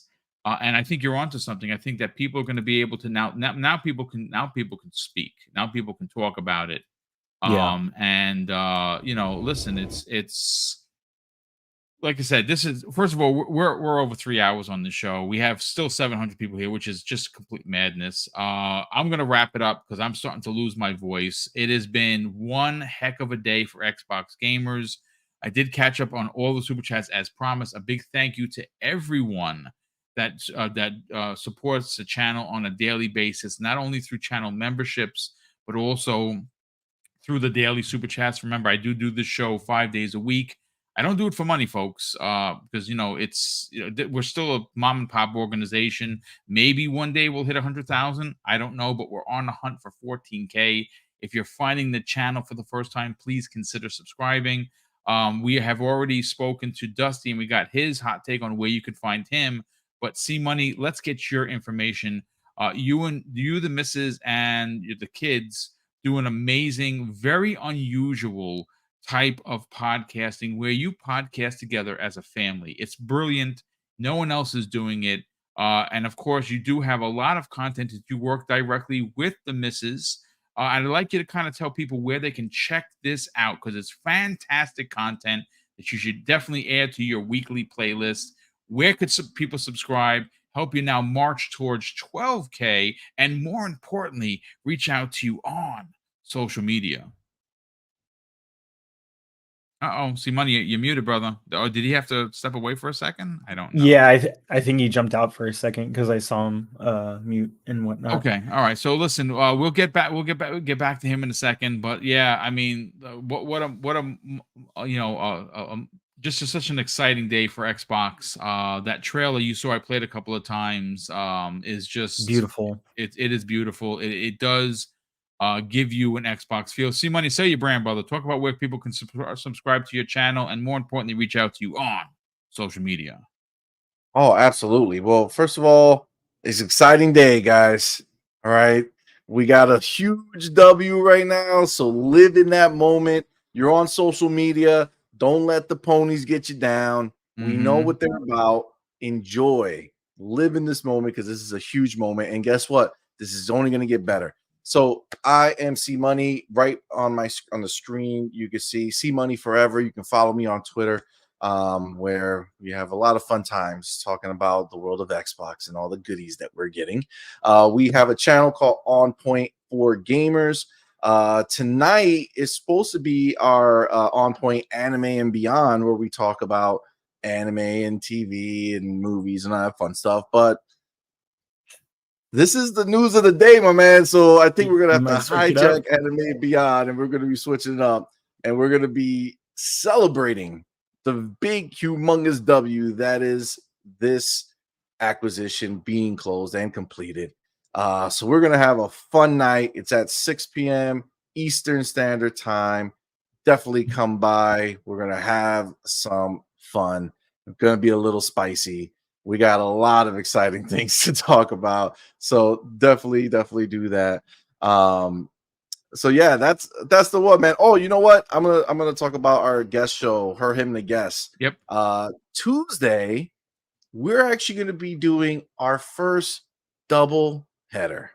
Okay, we're going to have 2 interviews on that day at 4:00 Eastern time. We're going to be having the man himself, Jay Fonzarelli. Fonz is going to be stopping by. That's going to be super dope. We're going to have a great time. So definitely stop by, show him some love. And then at 7 p.m. Eastern time, we're going to actually be sitting with Karim Jovian, which, as you know, he was on Ham's podcast a few weeks ago, maybe last week or something like that. But we were trying to get with contact with him too, and we saw him there, and we're like, yes, let's see if we can get him in. And we did. He's going to be there. So we're going to have him come on the show, and we're going to have some fun times, man. So we're having a doubleheader. It's going to be great. The week after that, we actually have a doubleheader too. So you definitely want to stop by. It's going to be fun. But yeah, guys, definitely check us out. I'll put the link in the chat at some point when I find it. But aside from that, man, don't sweat it. But listen, look, a big thank you. I haven't done a 3-hour show and I can't remember. And I want to thank everyone that hung around. I want to once again say a big thank you to all the super chats. An amazing panel. I'm gonna spend some time after this, getting the video up on the RSS feeds as well as on YouTube and listing everyone that was there. That's going to take me a moment. But again, thank you so much for being here. If you still have not subscribed to the channel, please consider subscribing. We do this 5 days a week. And like I said, it's all great content, all different panels. And we never hate monger. We never sell you on hate or clickbait you to get you to like and sub the channel. And of course, I'm going to close out the show with something that's incredibly important to me. Hopefully one day it'll be important to you. And that's something that my dad taught me when we were kids. And he would say, Craig, treat others how you want to be treated. And also, it doesn't cost anything to be nice. You live by those rules, Craig, I can guarantee you you're going to have an awesome day. So take care, everyone. And we'll see you next week on the newest episode of Breakfast with Boom.